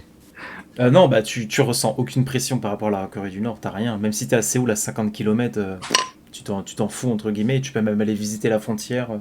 Il y a aucun souci, mais c'est un très bon pays, je dirais de façade. En gros, où t'as la bouffe, c'est nickel, t'as plein de niveau sécurité, t'es au max possible, niveau activité, t'as tout ce qu'il faut, t'as vraiment tout, mais c'est de façade en fait, en gros, t'as de très bons côtés que tu vois quand tu viens en tant que touriste ou que tu restes peu de temps, mais après quelques années, tu vois qu'il y a des trucs qui vont pas trop, genre au niveau d'un peu des gens, où tu as des trucs où tu sens que tu es étranger, des trucs comme ça, tu vois. Enfin, il y a beaucoup de pression sociale, le système scolaire qui va pas du tout, des trucs comme ça, quoi. Mais après, ne partons pas dans un live Corée du Sud. Je pense pas que ça intéresse beaucoup de monde, mais c'est un pays très, très intéressant. Est-ce qu'il y a de la K-pop dans les rues et tout, comme nous on a du Charles Aznavour dans nos rues françaises? Ah, bien sûr qu'il y a de la K-pop dans les rues, t'en as partout. T'en as dans le quartier de Hongdae, le quartier des jeunes, où t'as des gens qui dansent, même des touristes qui dansent au milieu de la rue, c'est assez bizarre. Mais c'est très sympa, il y a une très bonne ambiance, tu te fais des amis, tu te fais des amis très facilement, tout ça. Oh, mais ça doit être sympa, ouais. Et voilà, politique, justice, c'est pas terrible. Ouais, effectivement, c'est justement ce que je disais, tous les trucs un peu qu'on ne voit pas quand on arrive en touriste, c'est un peu... ça, c'est vrai que c'est pas top. Hein. Et les femmes, Clément, on nous demande. Ah bah bien aussi. J'ai jamais vu cette question, Thomas. Je suspecte que si, elle y est. Babou 912 qui nous dit ça. Je n'invente pas les questions. Surtout la question mise en highlight. On connaît Thomas qui profite du chat. Hein. Ouais, c'est ça. On le connaît. Il profite bien. Une question qui demande, Valentin, combien tu vas de crypto-monnaie exactement en centimes près? On le connaît, Thomas. Et Thomas, vraiment très beau ton polo. Merci les gars, ça fait plaisir. Non, en gros, je dirais que c'est bien, mais qu'il y a un certain malaise avec la chirurgie esthétique qui est très présente et qui prend une part trop importante. T'as littéralement des pubs dans le métro, des affiches géantes pour dire venez vous faire charcuter chez nous pour avoir une meilleure vie, quoi. Et tu vois genre la mère à côté de sa fille qui ont toutes les deux eu une opération. Et Clément qui nous dit qu'il arrête de parler de la Corée du Sud et qu'il nous raconte toute sa vie de Corée. Ça a l'air de plaire. En vrai, il y a des trucs intéressants qu'on soupçonne pas encore en Corée. Mais... Le chauffez pas trop, on va partir sur 1 heure de Corée du Sud, les gars. Non, on n'est pas là pour ça, on va se focus sur les cryptos. Mais ça peut être intéressant d'en parler un petit peu. C'est mal. C'est cool. Est-ce qu'on regarde le résultat? Ouais, vas-y, allez, résultat Biggie. Le spam. Ça y est, c'est envoyé et c'est Mobile Dev qui a... Bravo à toi. Qui va recevoir 50 € de BTC. On va te MP dans les prochaines heures et on va t'envoyer ça. Bravo. Il a vécu là-bas 2 ans, Clément, non? Ouais, c'est ça, ouais. 2 ans. Juste à côté des bureaux de Bifum, de Upbeat, tout ça, t'as tout qui est centralisé au même endroit. Littéralement dans le même quartier, t'as les bureaux des trucs des géants sud-coréens de la crypto. C'est assez sympa. Et t'as des ATM, des ATM Bitcoin un peu partout et tout. Ça, c'est pas mal. Si on devait garder 3 alts, ça serait quoi? ETH. Vous pouvez répondre dans le chat aussi. Hein. ETH. Moi, je dirais ETH instable. Garder 3 alts, combien de temps? Disons sur 3 ans. Les stables, déjà, c'est une altcoin. Donc, moi, je dirais au moins un stable. L'Ether. Et après, peut-être un projet un peu plus qui a peut-être un peu plus de potentiel de progression, par exemple le BNB ou le FTX, un truc corrélé. C'est compliqué quand même. Hein. Corrélé à un exchange. Enfin, en tout cas, moi, j'avoue, ouais. ETH, BNB, moi je pense quand même. Moi, ce serait ETH, BNB ou FTT et un stablecoin. Je sais pas vous. ETH, BNB, ouais, sûr. Ouais, moi je pense que ça serait ETH, USDC. Arrête avec ton IS. USDC, ETH, USDC et puis de la DeFi.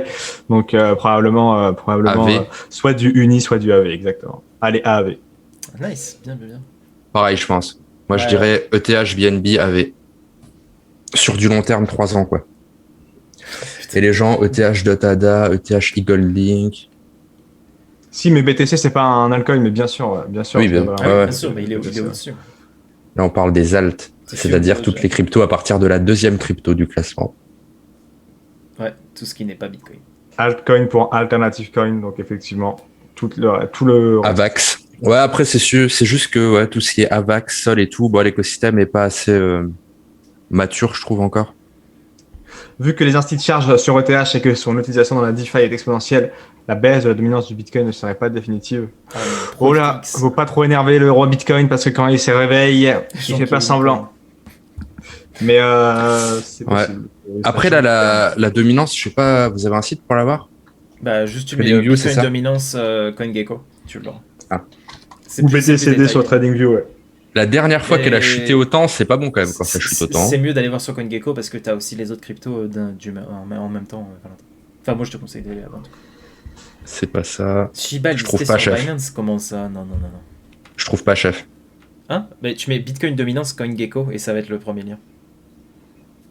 Bitcoin dominance CoinGecko. Et j'arrive sur cours Bitcoin, chef. Allez, descends. Ah. Non, tu l'as pas? Non. Aïe. Et bah, je sais pas. Si, Shiba. Attends. Apparemment, on a vraiment. Attends, je vais trouver. Mais non, le Shiba va pas être liste. Attends, c'est une blague là quand même. Attends, je vérifie. Tu peux aller sur le Twitter de Binance pour check? Si vous avez le lien de la dominance du Bitcoin, vous pouvez me l'envoyer si vous voulez. Attends.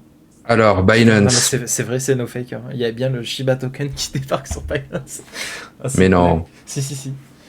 je le vois pas. Si, va sur plus haut, t'es descendu trop bas.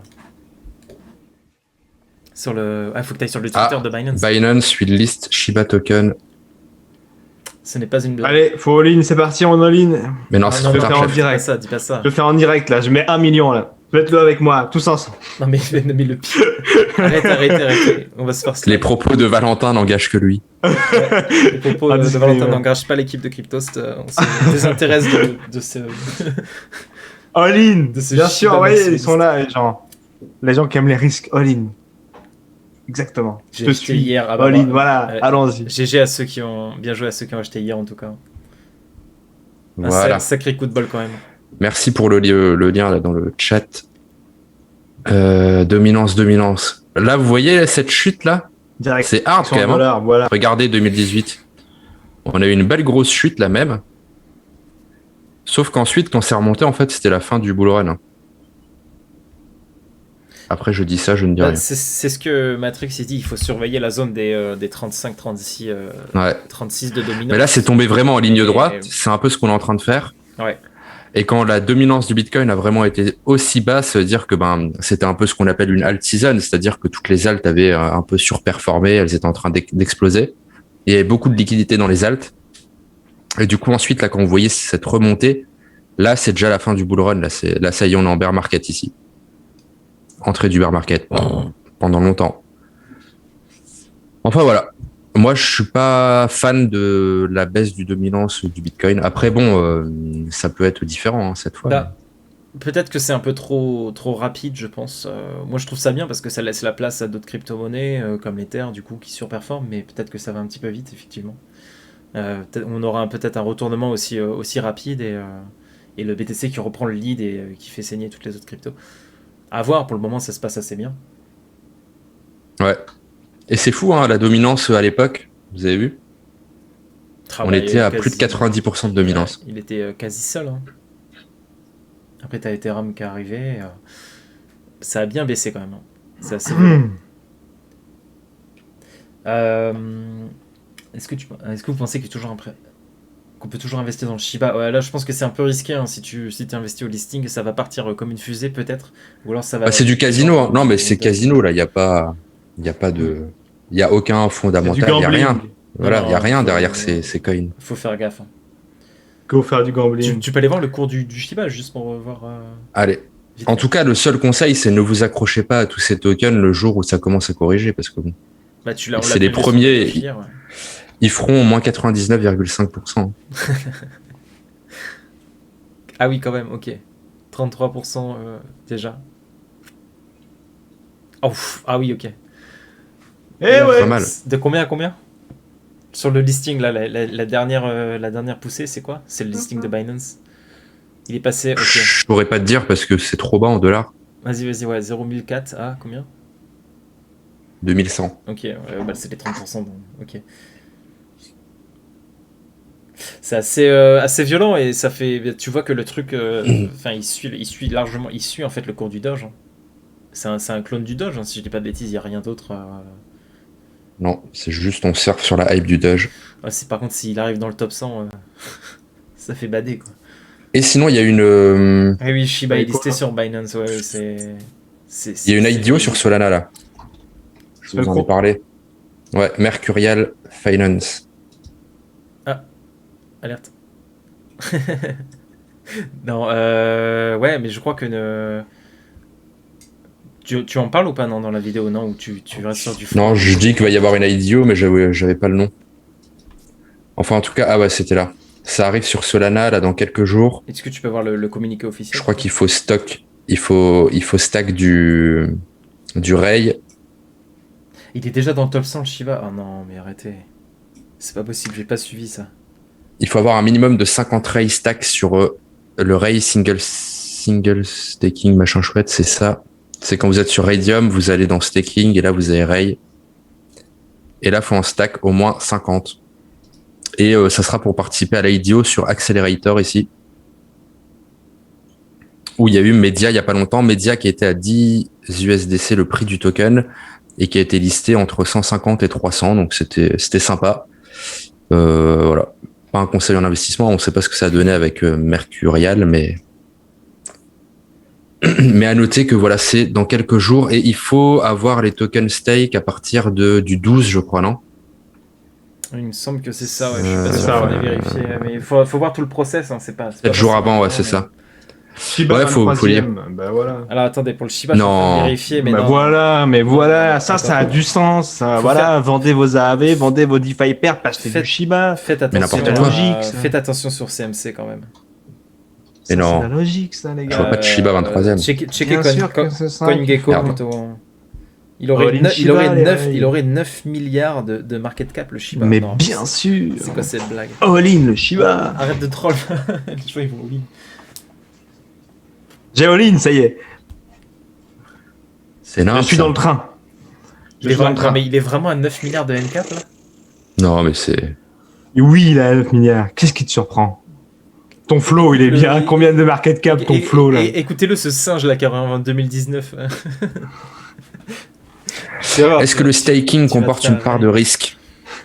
Merci pour ces conseils, t'inquiète. Le staking, c'est le fait de verrouiller ses jetons pour gagner des intérêts en sécurisant le réseau. Le risque, c'est déjà que le token perde de la valeur, le token que tu stakes. Et ensuite, si tu commences à faire du staking sur la finance décentralisée, c'est que le protocole sur lequel t'es se fasse pirater ou qu'il y ait un bug, un hack. Donc voilà. C'est ça. Après, si tu stakes sur un échange centralisé, comme Kraken, Binance, là, le risque, c'est de nouveau perte de valeur du token ou qu'il y a un problème avec l'échange. Je sais pas quoi penser de ce Shiba, ce Shiba Coin. Ça fait bizarre quand même de voir que ça progresse autant. Quand tu regarde le nombre de tokens en circulation. Il y en aura pour tout le monde. All in. Je vais y mettre un petit billet. Ouais, soyez prudents quand même. On va peut-être. Écoutez ce qu'il a. Vous l'avez entendu? Moi, j'ai entendu sur Zoom. Redis-moi ça. Je vais y mettre un petit billet. Regardez-le. Non, je lis le chat. Hein. C'est Crux Crypto qui nous dit ça. J'ai mis 5K. Aïe. Je lis le chat. Moi, j'y touche pas. Faites attention, en vrai. Faites attention, bien sûr. Surtout après un listing. Mais ouais, ça... À combien de crypto maximum vous conseillez? Moi, le minimum, perso. C'est ce que je disais, en fait. Moi, je suis jamais... À l'époque, j'étais sur 20 ou 30 cryptos. Ah oui. Et c'est impossible de suivre tout ce qui se passe. C'est très compliqué. Maintenant, je suis plutôt sur 3 cryptos max, les 5 grands max. Et du coup, ça te permet d'être vraiment au plus proche de toutes les actus et de capter ce qu'on appelle les signaux faibles. C'est-à-dire que tu vas pouvoir aller sur tous les canaux de discussion de tes cryptos et voir vraiment toutes les petites choses qui s'y passent et de vraiment connaître ton projet par cœur. Et du coup, c'est là où tu peux prendre les bonnes décisions, où tu sais si ça commence à battre de l'aile, où tu sais si ils vont être en avance sur leur roadmap, des choses comme ça. Et donc voilà, moins t'en suis, mieux c'est. Enfin, pour moi. Oui, après, il faut... D'un point de vue investisseur. Ouais, voilà, il faut quand même diversifier son portefeuille, mais oui, ne pas trop le diversifier. Voilà, le diversifier. Mais après, la diversification, c'est pas que dans les cryptos. Il faut diversifier le portefeuille crypto, mais après, il faut diversifier aussi avec, je sais pas, de l'immobilier, de la bourse, des trucs comme ça. Diversifier, c'est la base pour la gestion du risque. Exactement. Le Shiba, il arrive prochainement sur Binance. Je sais pas à quelle heure exactement, mais ils l'ont bien annoncé. Hein. C'est pas un troll. Hein. Avec diversifier du Shiba. Ça troll tellement dans le chat. 11h le Shiba, ouais, merci. Ouais, le chat toujours premier sur l'info. Il n'y a aucun protocole viable, c'est du vent. Bah oui, exactement. NFT, vous en pensez quoi? La hype est un peu retombée, hein, j'ai l'impression. Ça continue quand même. Je veux pas dire que les NFT sont morts, hein, très, très très loin de là, mais la hype s'est un petit peu calmée, j'ai l'impression. Je sais pas vous, mais. Après, ça a pris un sacré coup aussi à cause des frais du réseau sur ETH, parce que les NFT étaient quasi que sur ETH. C'est pas trop développé encore sur la BSC, Solana, tout ça. Et du coup, c'est vrai qu'avec les frais monstrueux, tous les gens normaux, en tout cas, qui ont des portefeuilles normaux, sont un peu mis de côté, parce que bon, payer $300 de frais pour acheter un NFT, ça fait mal. Et puis même pour les créateurs, du coup, ils peuvent pas mettre des NFT à des prix abordables, ils sont obligés de les vendre cher parce que ils doivent payer des frais pour les mettre en ligne. Du coup, c'est vrai que ça, c'était un peu compliqué d'un point de vue adoption. Après, ils payent des frais seulement s'ils les vendent. Hein. Enfin, en tout cas sur OpenSea, donc ça va finalement, ils peuvent... Tu payes pas des frais si tu veux créer ton NFT et le mettre en ligne. T'as bien des frais pour le mettre sur le réseau. Pas sur OpenSea. Ah. Ou alors tu vas en fait. Et sur Rarible, ouais. Sur Rarible, oui, mais sur OpenSea, en gros, tu vas payer les frais seulement quand tu le vends. Après les NFT, pour moi, les fondamentaux restent les mêmes. Hein. T'as deux solutions en tout cas sur. C'est comme c'est comme Bitcoin en bear market. Enfin, quand Bitcoin est à $3000, quand Bitcoin est à 60, il y a rien qui change si ce n'est les gens qui s'y intéressent plus en fait. Mais le projet en lui-même est identique. Donc... Et les NFT, c'est pareil. Pour l'instant, il n'y a pas trop de choses qui changent par rapport à il y a 3 mois où c'était la folie. C'est juste que là, il y a un peu de gens qui s'y intéressent en moins, mais le projet derrière, c'est pareil. Alors sur OpenSea, tu as une option, tu as 2 options en fait. Tu as le choix, c'est soit tu payes les frais tout de suite, soit tu payes les frais une fois que le token est vendu. Ça s'appelle le lazy minting ou minting, je ne sais pas. Et en gros, c'est une option qu'a ajouté OpenSea, donc c'est pas obligatoire de payer les frais, mais tu peux payer les frais directement. C'est au choix en fait. C'est une option. Et il y a une question. OpenSea. Tout le monde attend le bear market pour acheter, c'est trop facile, non? Alors dans le trading, c'est vrai que moi c'est vachement la mentalité que j'avais au début, c'est-à-dire que si je voyais tout le monde dire Bitcoin va pump, je me disais dans ce cas je vais short, c'est que ça va dump. Si tout le monde croit que ça va pump, c'est que ça va dump. Mais en fait pas tant que ça, hein, finalement c'est vachement des prophéties autoréalisatrices, c'est-à-dire que là si tu as tous les influenceurs qui commencent à dire sur Twitter Bitcoin va pump, au final, faut peut-être pas faire l'inverse parce que si eux ils disent ça, ça veut dire qu'ils achètent et puis tous les gens derrière qui les suivent achètent et au final, tout le monde y croit, tout le monde achète et au final ça pump vraiment quoi. C'est vrai que c'est compliqué de se dire si dans dans le trading en général, c'est compliqué de dire si tout le monde pense qu'il y a X qui va se passer, alors en fait il va se passer Y. Si tout le monde pense que X va arriver, en fait il y a X qui arrive vraiment quoi. C'est ça le trading, c'est-à-dire qu'au final c'est juste il faut suivre le mouvement des foules, des masses. C'est pas comme un jeu vidéo où tu te bats contre quelqu'un et genre il te fait croire ça va pump mais en fait ça va dump. Et essayer de les anticiper. Non, tu te bats pas contre un boss, tu te bats contre les foules. Et si les foules croient que ça va pump, elles ont de l'argent au final. 11h ou 13h pour Shiba, je crois que c'est 11h US ou 11h quelque chose qui devient 13h en France. Parce que c'est pas l'US du coup avec 2 heures de décalage, mais je pense que c'est ça, ouais. Ouais, c'est ça, voilà. Je pense qu'effectivement ça donne 13h en France, ouais. Non mais c'est vrai qu'il y en a qui disent je suis d'accord, au début j'étais en mode théorie du complot. Mais c'est ça en fait, c'est marrant, au début t'as tout le monde qui est toujours là, les baleines, les machins et tout. Mais au final, c'est pas vraiment ça, quoi. T'as pas une baleine qui attend tapis dans l'ombre de vendre son bag sur toi. Enfin, c'est pas comme ça que ça se passe. Faut suivre les foules dans le trading. Et faut avoir un peu un coup d'avance un temps d'avance sur les foules, ouais. Donc c'est bien 13h en France. Je viens de vérifier. Merci, monsieur. Mais ouais. Mais après, ce qu'il faut vraiment avoir en tête, pour ceux qui sont arrivés en 2021, après, ça dépend à quel moment vous êtes arrivé. Si vous êtes arrivé au tout début 2021, je pense que vous vous rendez compte que c'est dingue ce qui se passe parce que arrivé en début 2021, c'était Ether à $400-500. Là, on est sur Ether à $4200, 4100, 4200. Donc, je pense que vous vous rendez compte que c'est dingue. Mais sinon, sachez que c'est dingue ce qui se passe là. Parce qu'on a un market cap qui a fait x2 en quelques mois, qui a fait x10 en moins d'un an. Donc, l'argent qui afflue aujourd'hui est dingue. Donc, prenez bien en compte le fait que ce qu'on vit là, c'est assez dingue. Et CM le répète souvent, 95% des gens risquent de perdre à la fin. Là, c'est le côté un peu warning après vous avoir dit de all-in le Shiba, l'un n'empêche pas l'autre. mais vraiment, prenez profit. Parce qu'aujourd'hui, tout monte, mais c'est vrai que le jour où ça va descendre, on le dit souvent, mais le temps qu'on se rende compte que ça descend et tout, malheureusement, des fois, c'est un peu trop tard. Donc, mieux vaut vendre après une grosse montée en se disant, ça peut peut-être remonter de 10%, mais peut-être que ces 10%-là, je préfère ne pas les saisir en entier, mais ne pas me taper un moins 50 plutôt que l'inverse. Et moi, ce que j'avais dit à un pote qui voulait, sur un coin, aller chercher, il avait fait x20, je crois, et il voulait aller chercher le dernier x2. C'est un exemple que je donne assez souvent aussi. Mais je lui disais, mais le x2 que tu vas aller chercher, qui va effectivement faire grossir sa somme de manière conséquente, ça devait être 1000 tout 20 000 et 20 000 tout 40, du coup, le dernier x2. Je lui ai dit, attention, parce que le dernier x2, de facto, s'il arrive jamais, tu vas annuler beaucoup du mouvement que tu as fait. Et un x2, dans l'absolu, c'est pas si impossible à faire. C'est le fameux exemple que je donne. Vous allez au casino, vous mettez tout sur le rouge avec une chance sur deux, vous faites un x2. Alors qu'un x20, il n'y a pas trop de choses au casino qui vous donnent un x20. Donc, il faut pas aller chercher le x2 de trop qui va vous faire diviser par deux votre investissement total. Ça fait un peu chier.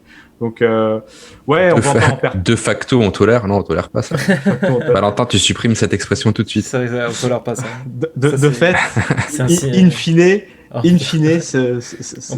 peut se faire trike. C'est opérant. In fine, c'est opérant. Pour ça. Non, mais voilà, faites gaffe, quoi. C'est le D-word. De quoi? Parce qu'un moins 50% dans un sens, encore une fois, pour le récupérer, il faut faire un plus 100%. C'est le max, c'est le fameux drawdown, tout ça, là. Faites attention, parce que c'est vrai que quelle on est vraiment sur un marché qui est dingue. Quelle indication avons-nous pour savoir quand un bull run va se terminer? Je crois qu'on reçoit un SMS, non? Moi, j'ai une alerte mail, je pense. Ça dépend si ton adresse est leakée dans Ledger.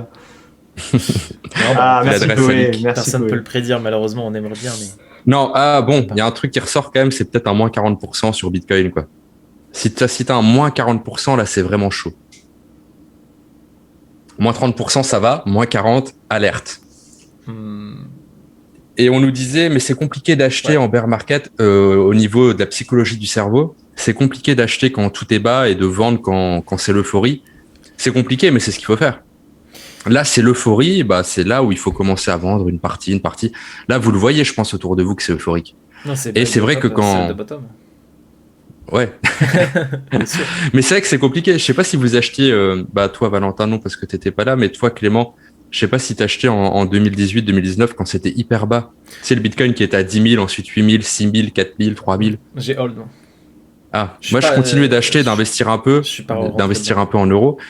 Et c'est vrai que putain, quand le Bitcoin il s'arrête jamais de tomber, tu remets 1 000 euros quand c'est à 6 000, tu remets 1 000 quand c'est à 4 000, machin. Et je sais pas, quand j'ai investi quand c'était à 3 000, je me disais putain mais t'es con, mais en fait, ça va tomber à $500, t'auras plus rien. C'est compliqué d'acheter. Et puis, c'est pas la même chose. C'est-à-dire qu'en bear market, Twitter est beaucoup moins actif. On était entre nous, quoi. Il y a plus personne sur Twitter. C'est vrai que oui, même entre nous, t'as rien. T'as quasiment personne. Personne d'autre que les derniers résistants qui en parlent, quoi. T'as aucun média tradi qui en parle. T'as aucune couverture. Je trouvais ça moins stressant, moi. Moi, je me rappelle mes tout premiers trucs. Enfin, ma première arrivée dans la crypto, je l'ai faite avec Crypto Fanta, qu'on a reçu en podcast. Et Crypto Fanta, qu'on a reçu, le média a reçu Crypto Fanta. Et Crypto Fanta, moi, j'ai beaucoup aimé sa sa façon de voir les choses parce que finalement, même si effectivement c'est pas un trader expérimenté tout ça, moi il me faisait surtout rire parce que je connaissais rapidement un peu de Fanta et Bob parce que c'est pas effectivement Fanta a fait de la crypto maintenant, effectivement la méthode du Bitcoin, j'aimais bien parce que le mec il me faisait taper des barres à un moment où s'il y avait pas des gens comme lui, t'aurais revendu tes bagues. Toi, il était là, il faisait un peu d'opium, tout ça, un petit peu à l'époque où CM faisait pas assez matinal encore à l'époque. Et donc il y avait que Fanta avec sa méthode du Bitcoin à ce moment-là. Et le mec il faisait rire et surtout le mec nous disait avec une telle assurance, les gars, achetez du Bitcoin maintenant parce que les cycles, je vous dis, ça va se répéter. Vous allez vous manger les ongles à pas avoir du Bitcoin aujourd'hui et surtout quand vous en aurez fait après c'est du Nostradamus et c'était inutile. Mais ce que je veux dire, c'est que le mec, il me faisait rire dans sa conviction. Et sa conviction, et dans le trading, le plus important, c'est la conviction, mine de rien. Donc en fait, il était là, effectivement, avec ses VIP ou sa méthode du Bitcoin gratuite sur YouTube à tenir seul tout le crypto, une grande partie du crypto français. Quand même pas. Parce qu'il n'y avait pas encore on était là, une grande partie. Crypto, c'était là. Oui, bien sûr, mais je veux dire, pas en vidéo. En vidéo, mais oui, on a connu plus de bear market que de bull market. Après, c'est vrai que le bull market a créé beaucoup de nouveaux contenus sur YouTube. Sur YouTube et qu'il y en a beaucoup qui ont profité, dans le bon sens du terme, de ce bull run. Mais voilà, toi, le mec, une ours season. Ouais. Non, mais c'est juste que, non, mais ouais. Comme Gab Digger, tu nous dis, oui, bah, c'est juste qu'on craint le prochain bear market parce que on s'attend à ce qu'il y en ait un. C'est fort possible qu'il y en ait un. Après, peut-être pas forcément aussi fort que celui de 2017, 2018, mais on en aura certainement. Faudra juste pas que vous regrettiez en fait. C'est juste ça en fait la subtilité. C'est soyez content qu'il y ait un bear market parce que j'aime bien sur Facebook, tu sais, sur les groupes Facebook Ethereum France ou des trucs comme ça.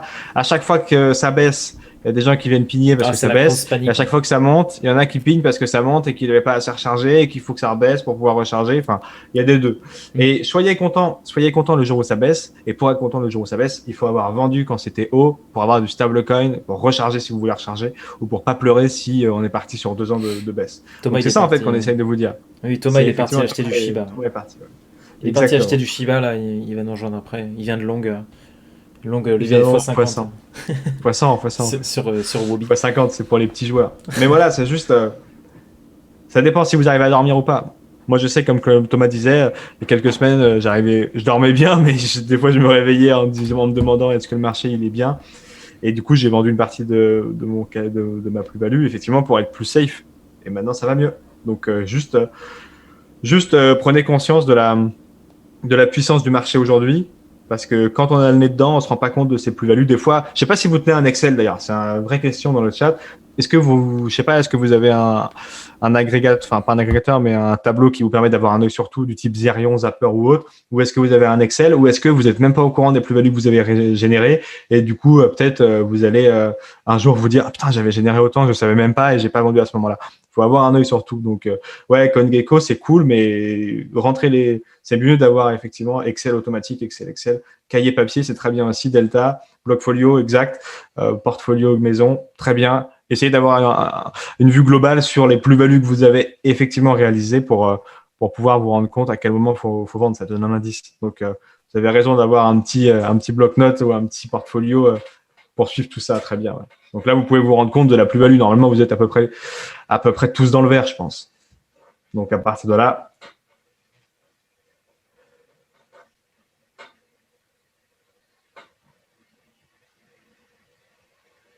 j'ai acheté du Shiba, ouais. Ça y est. Alors. Pouloulou, il y a beaucoup de messages. Quel levier pour ton Shiba? Allô? J'ai short Shiba. Qu'est-ce qu'on pense de la mise à jour du BCH le 15 mai? J'ai pas suivi, vous avez suivi? Aucune idée. Je regarde pas ce coin pour être poli. Shiba, il est dispo sur pas mal. Tu peux aller voir sur CoinGecko où est-ce qu'il est dispo. Mais je crois qu'il est dispo sur crypto.com notamment, Uniswap, Yobit. Sur KuCoin, Wobi, pas Wobit, mais attention. et voilà. On prend encore 2-3 questions et puis on y va? Carrément. Ouais. On vous laisse après? Ouais, faut qu'on aille. On vous laisse trader le Shiba x100. Est-ce qu'on a des annonces à faire sur de futurs podcasts ou interviews? On reçoit Waltio mercredi. Ouais, Waltio mercredi. Et puis à midi et demi. En interview les amis de chez Ladan dans quelques jours pour un podcast. Ladan étant une association de... C'est quoi la définition de l'acronyme, Clément? Alors, Google va me le dire. J'aime bien parce que, pour tout vous dire, en off, Clément nous disait la dernière fois, la semaine dernière, les gars, quand vous savez pas, arrêtez de me balancer des trucs comme ça. Et maintenant, je lui renvoie la patate chaude une nouvelle fois. Des avis sur le Chiliz. Clément, un avis sur le Chiliz? C'est l'association pour le développement des actifs numériques. Voilà. Merci. Qui agit pour le développement en gros, des crypto-monnaies en France et en Europe aussi. En gros, qui discute avec nos régulateurs pour un peu faire avancer les choses. Quoi. Donc c'est un peu les héros de l'ombre qui nous aident à faire bouger les choses. Ouais, ils sont plutôt cool. Et puis pour les deux autres personnes, et a priori les amis les amis français de chez IP Wayne, pour ceux qui ont suivi un peu la tokenisation des rendements DeFi, ça va être assez dingue. Je vais discuter avec eux. Et puis et j'en suis très fier, ou en tout cas très content. A priori, Karen Pelway, qui est l'experte Ishimoku française que vous connaissez sûrement, Ishimoku qui est très utilisé dans la crypto. Et donc Karen Pelway qui est très connue et qui est également l'experte française qui intervient sur beaucoup de médias, Bloomberg et autres, qui devrait être chez nous dans les prochaines semaines. Très très ça va être plutôt cool. Parce que, moi en tout cas, je ne sais pas l'utiliser, Ichimoku, je sais pas vous, mais c'est assez complexe au niveau de l'analyse. Ouais. On a Tagado, si vous connaissez l'analyste Tagado, qui rédige des articles pour Cryptos, qui l'utilise. Donc si vous voulez avoir un aperçu de comment ça fonctionne, on a les articles sur Cryptos dans l'analyse. Il n'y aura pas meilleur qu'elle pour nous expliquer ça, en tout cas. Thomas, tu l'as acheté sur quelle plateforme? Je pense pas que tu l'as acheté en vrai. Mais... Non, je l'ai pas acheté. Il l'aurait fait en live, que pensez-vous? Mais si vous voulez vraiment en acheter et que vous êtes conscient du risque qu'il y a derrière, vous pouvez aller voir sur CoinGecko qui vous référence toutes les plateformes qui... Et vous savez, le risque derrière, c'est êtes-vous préparé à être millionnaire? Ça se prépare d'être millionnaire, c'est pas si facile. Insupportable. C'est moi qui ai créé le Shiba. D'accord. Ok pour vous. Alors, achetez. Je crois qu'il y a une grosse partie du Shiba qui est détenue par Vitalik, non?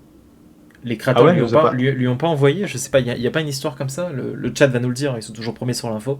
Si vous avez l'info de combien Vitalik il détient de Shiba? Aucune idée. Valentin Musk. 50%. Il a vraiment les 50%, la moitié des Shiba? 25, on a dit 25, là on a 7. Ouais, les gars, 7%, 25, 50. Ah, il y a un Chibre token qui va bientôt être créé apparemment sponsor par Samuel Etienne en personne. Ceux qu'on la ref. 50%. Non, c'est la ref. J'ai pas la ref. Du Shiba apparemment. Mais c'est vrai que t'as Binance sur son communiqué qui a fait un petit disclaimer comme quoi il y a 3 whales qui détiennent 50, 9 et 7%. Non, pardon, 50,5, 7% et 3% de tout le supply. Donc à 3 whales, ils ont plus de la moitié, ils ont plus de 60% du supply. Donc pour dire que c'est dans les mains de quelques portefeuilles, quelques personnes. Donc ça fait un petit peu peur quand même de dire que t'as 60% du Shiba qui est dans 3 portefeuilles.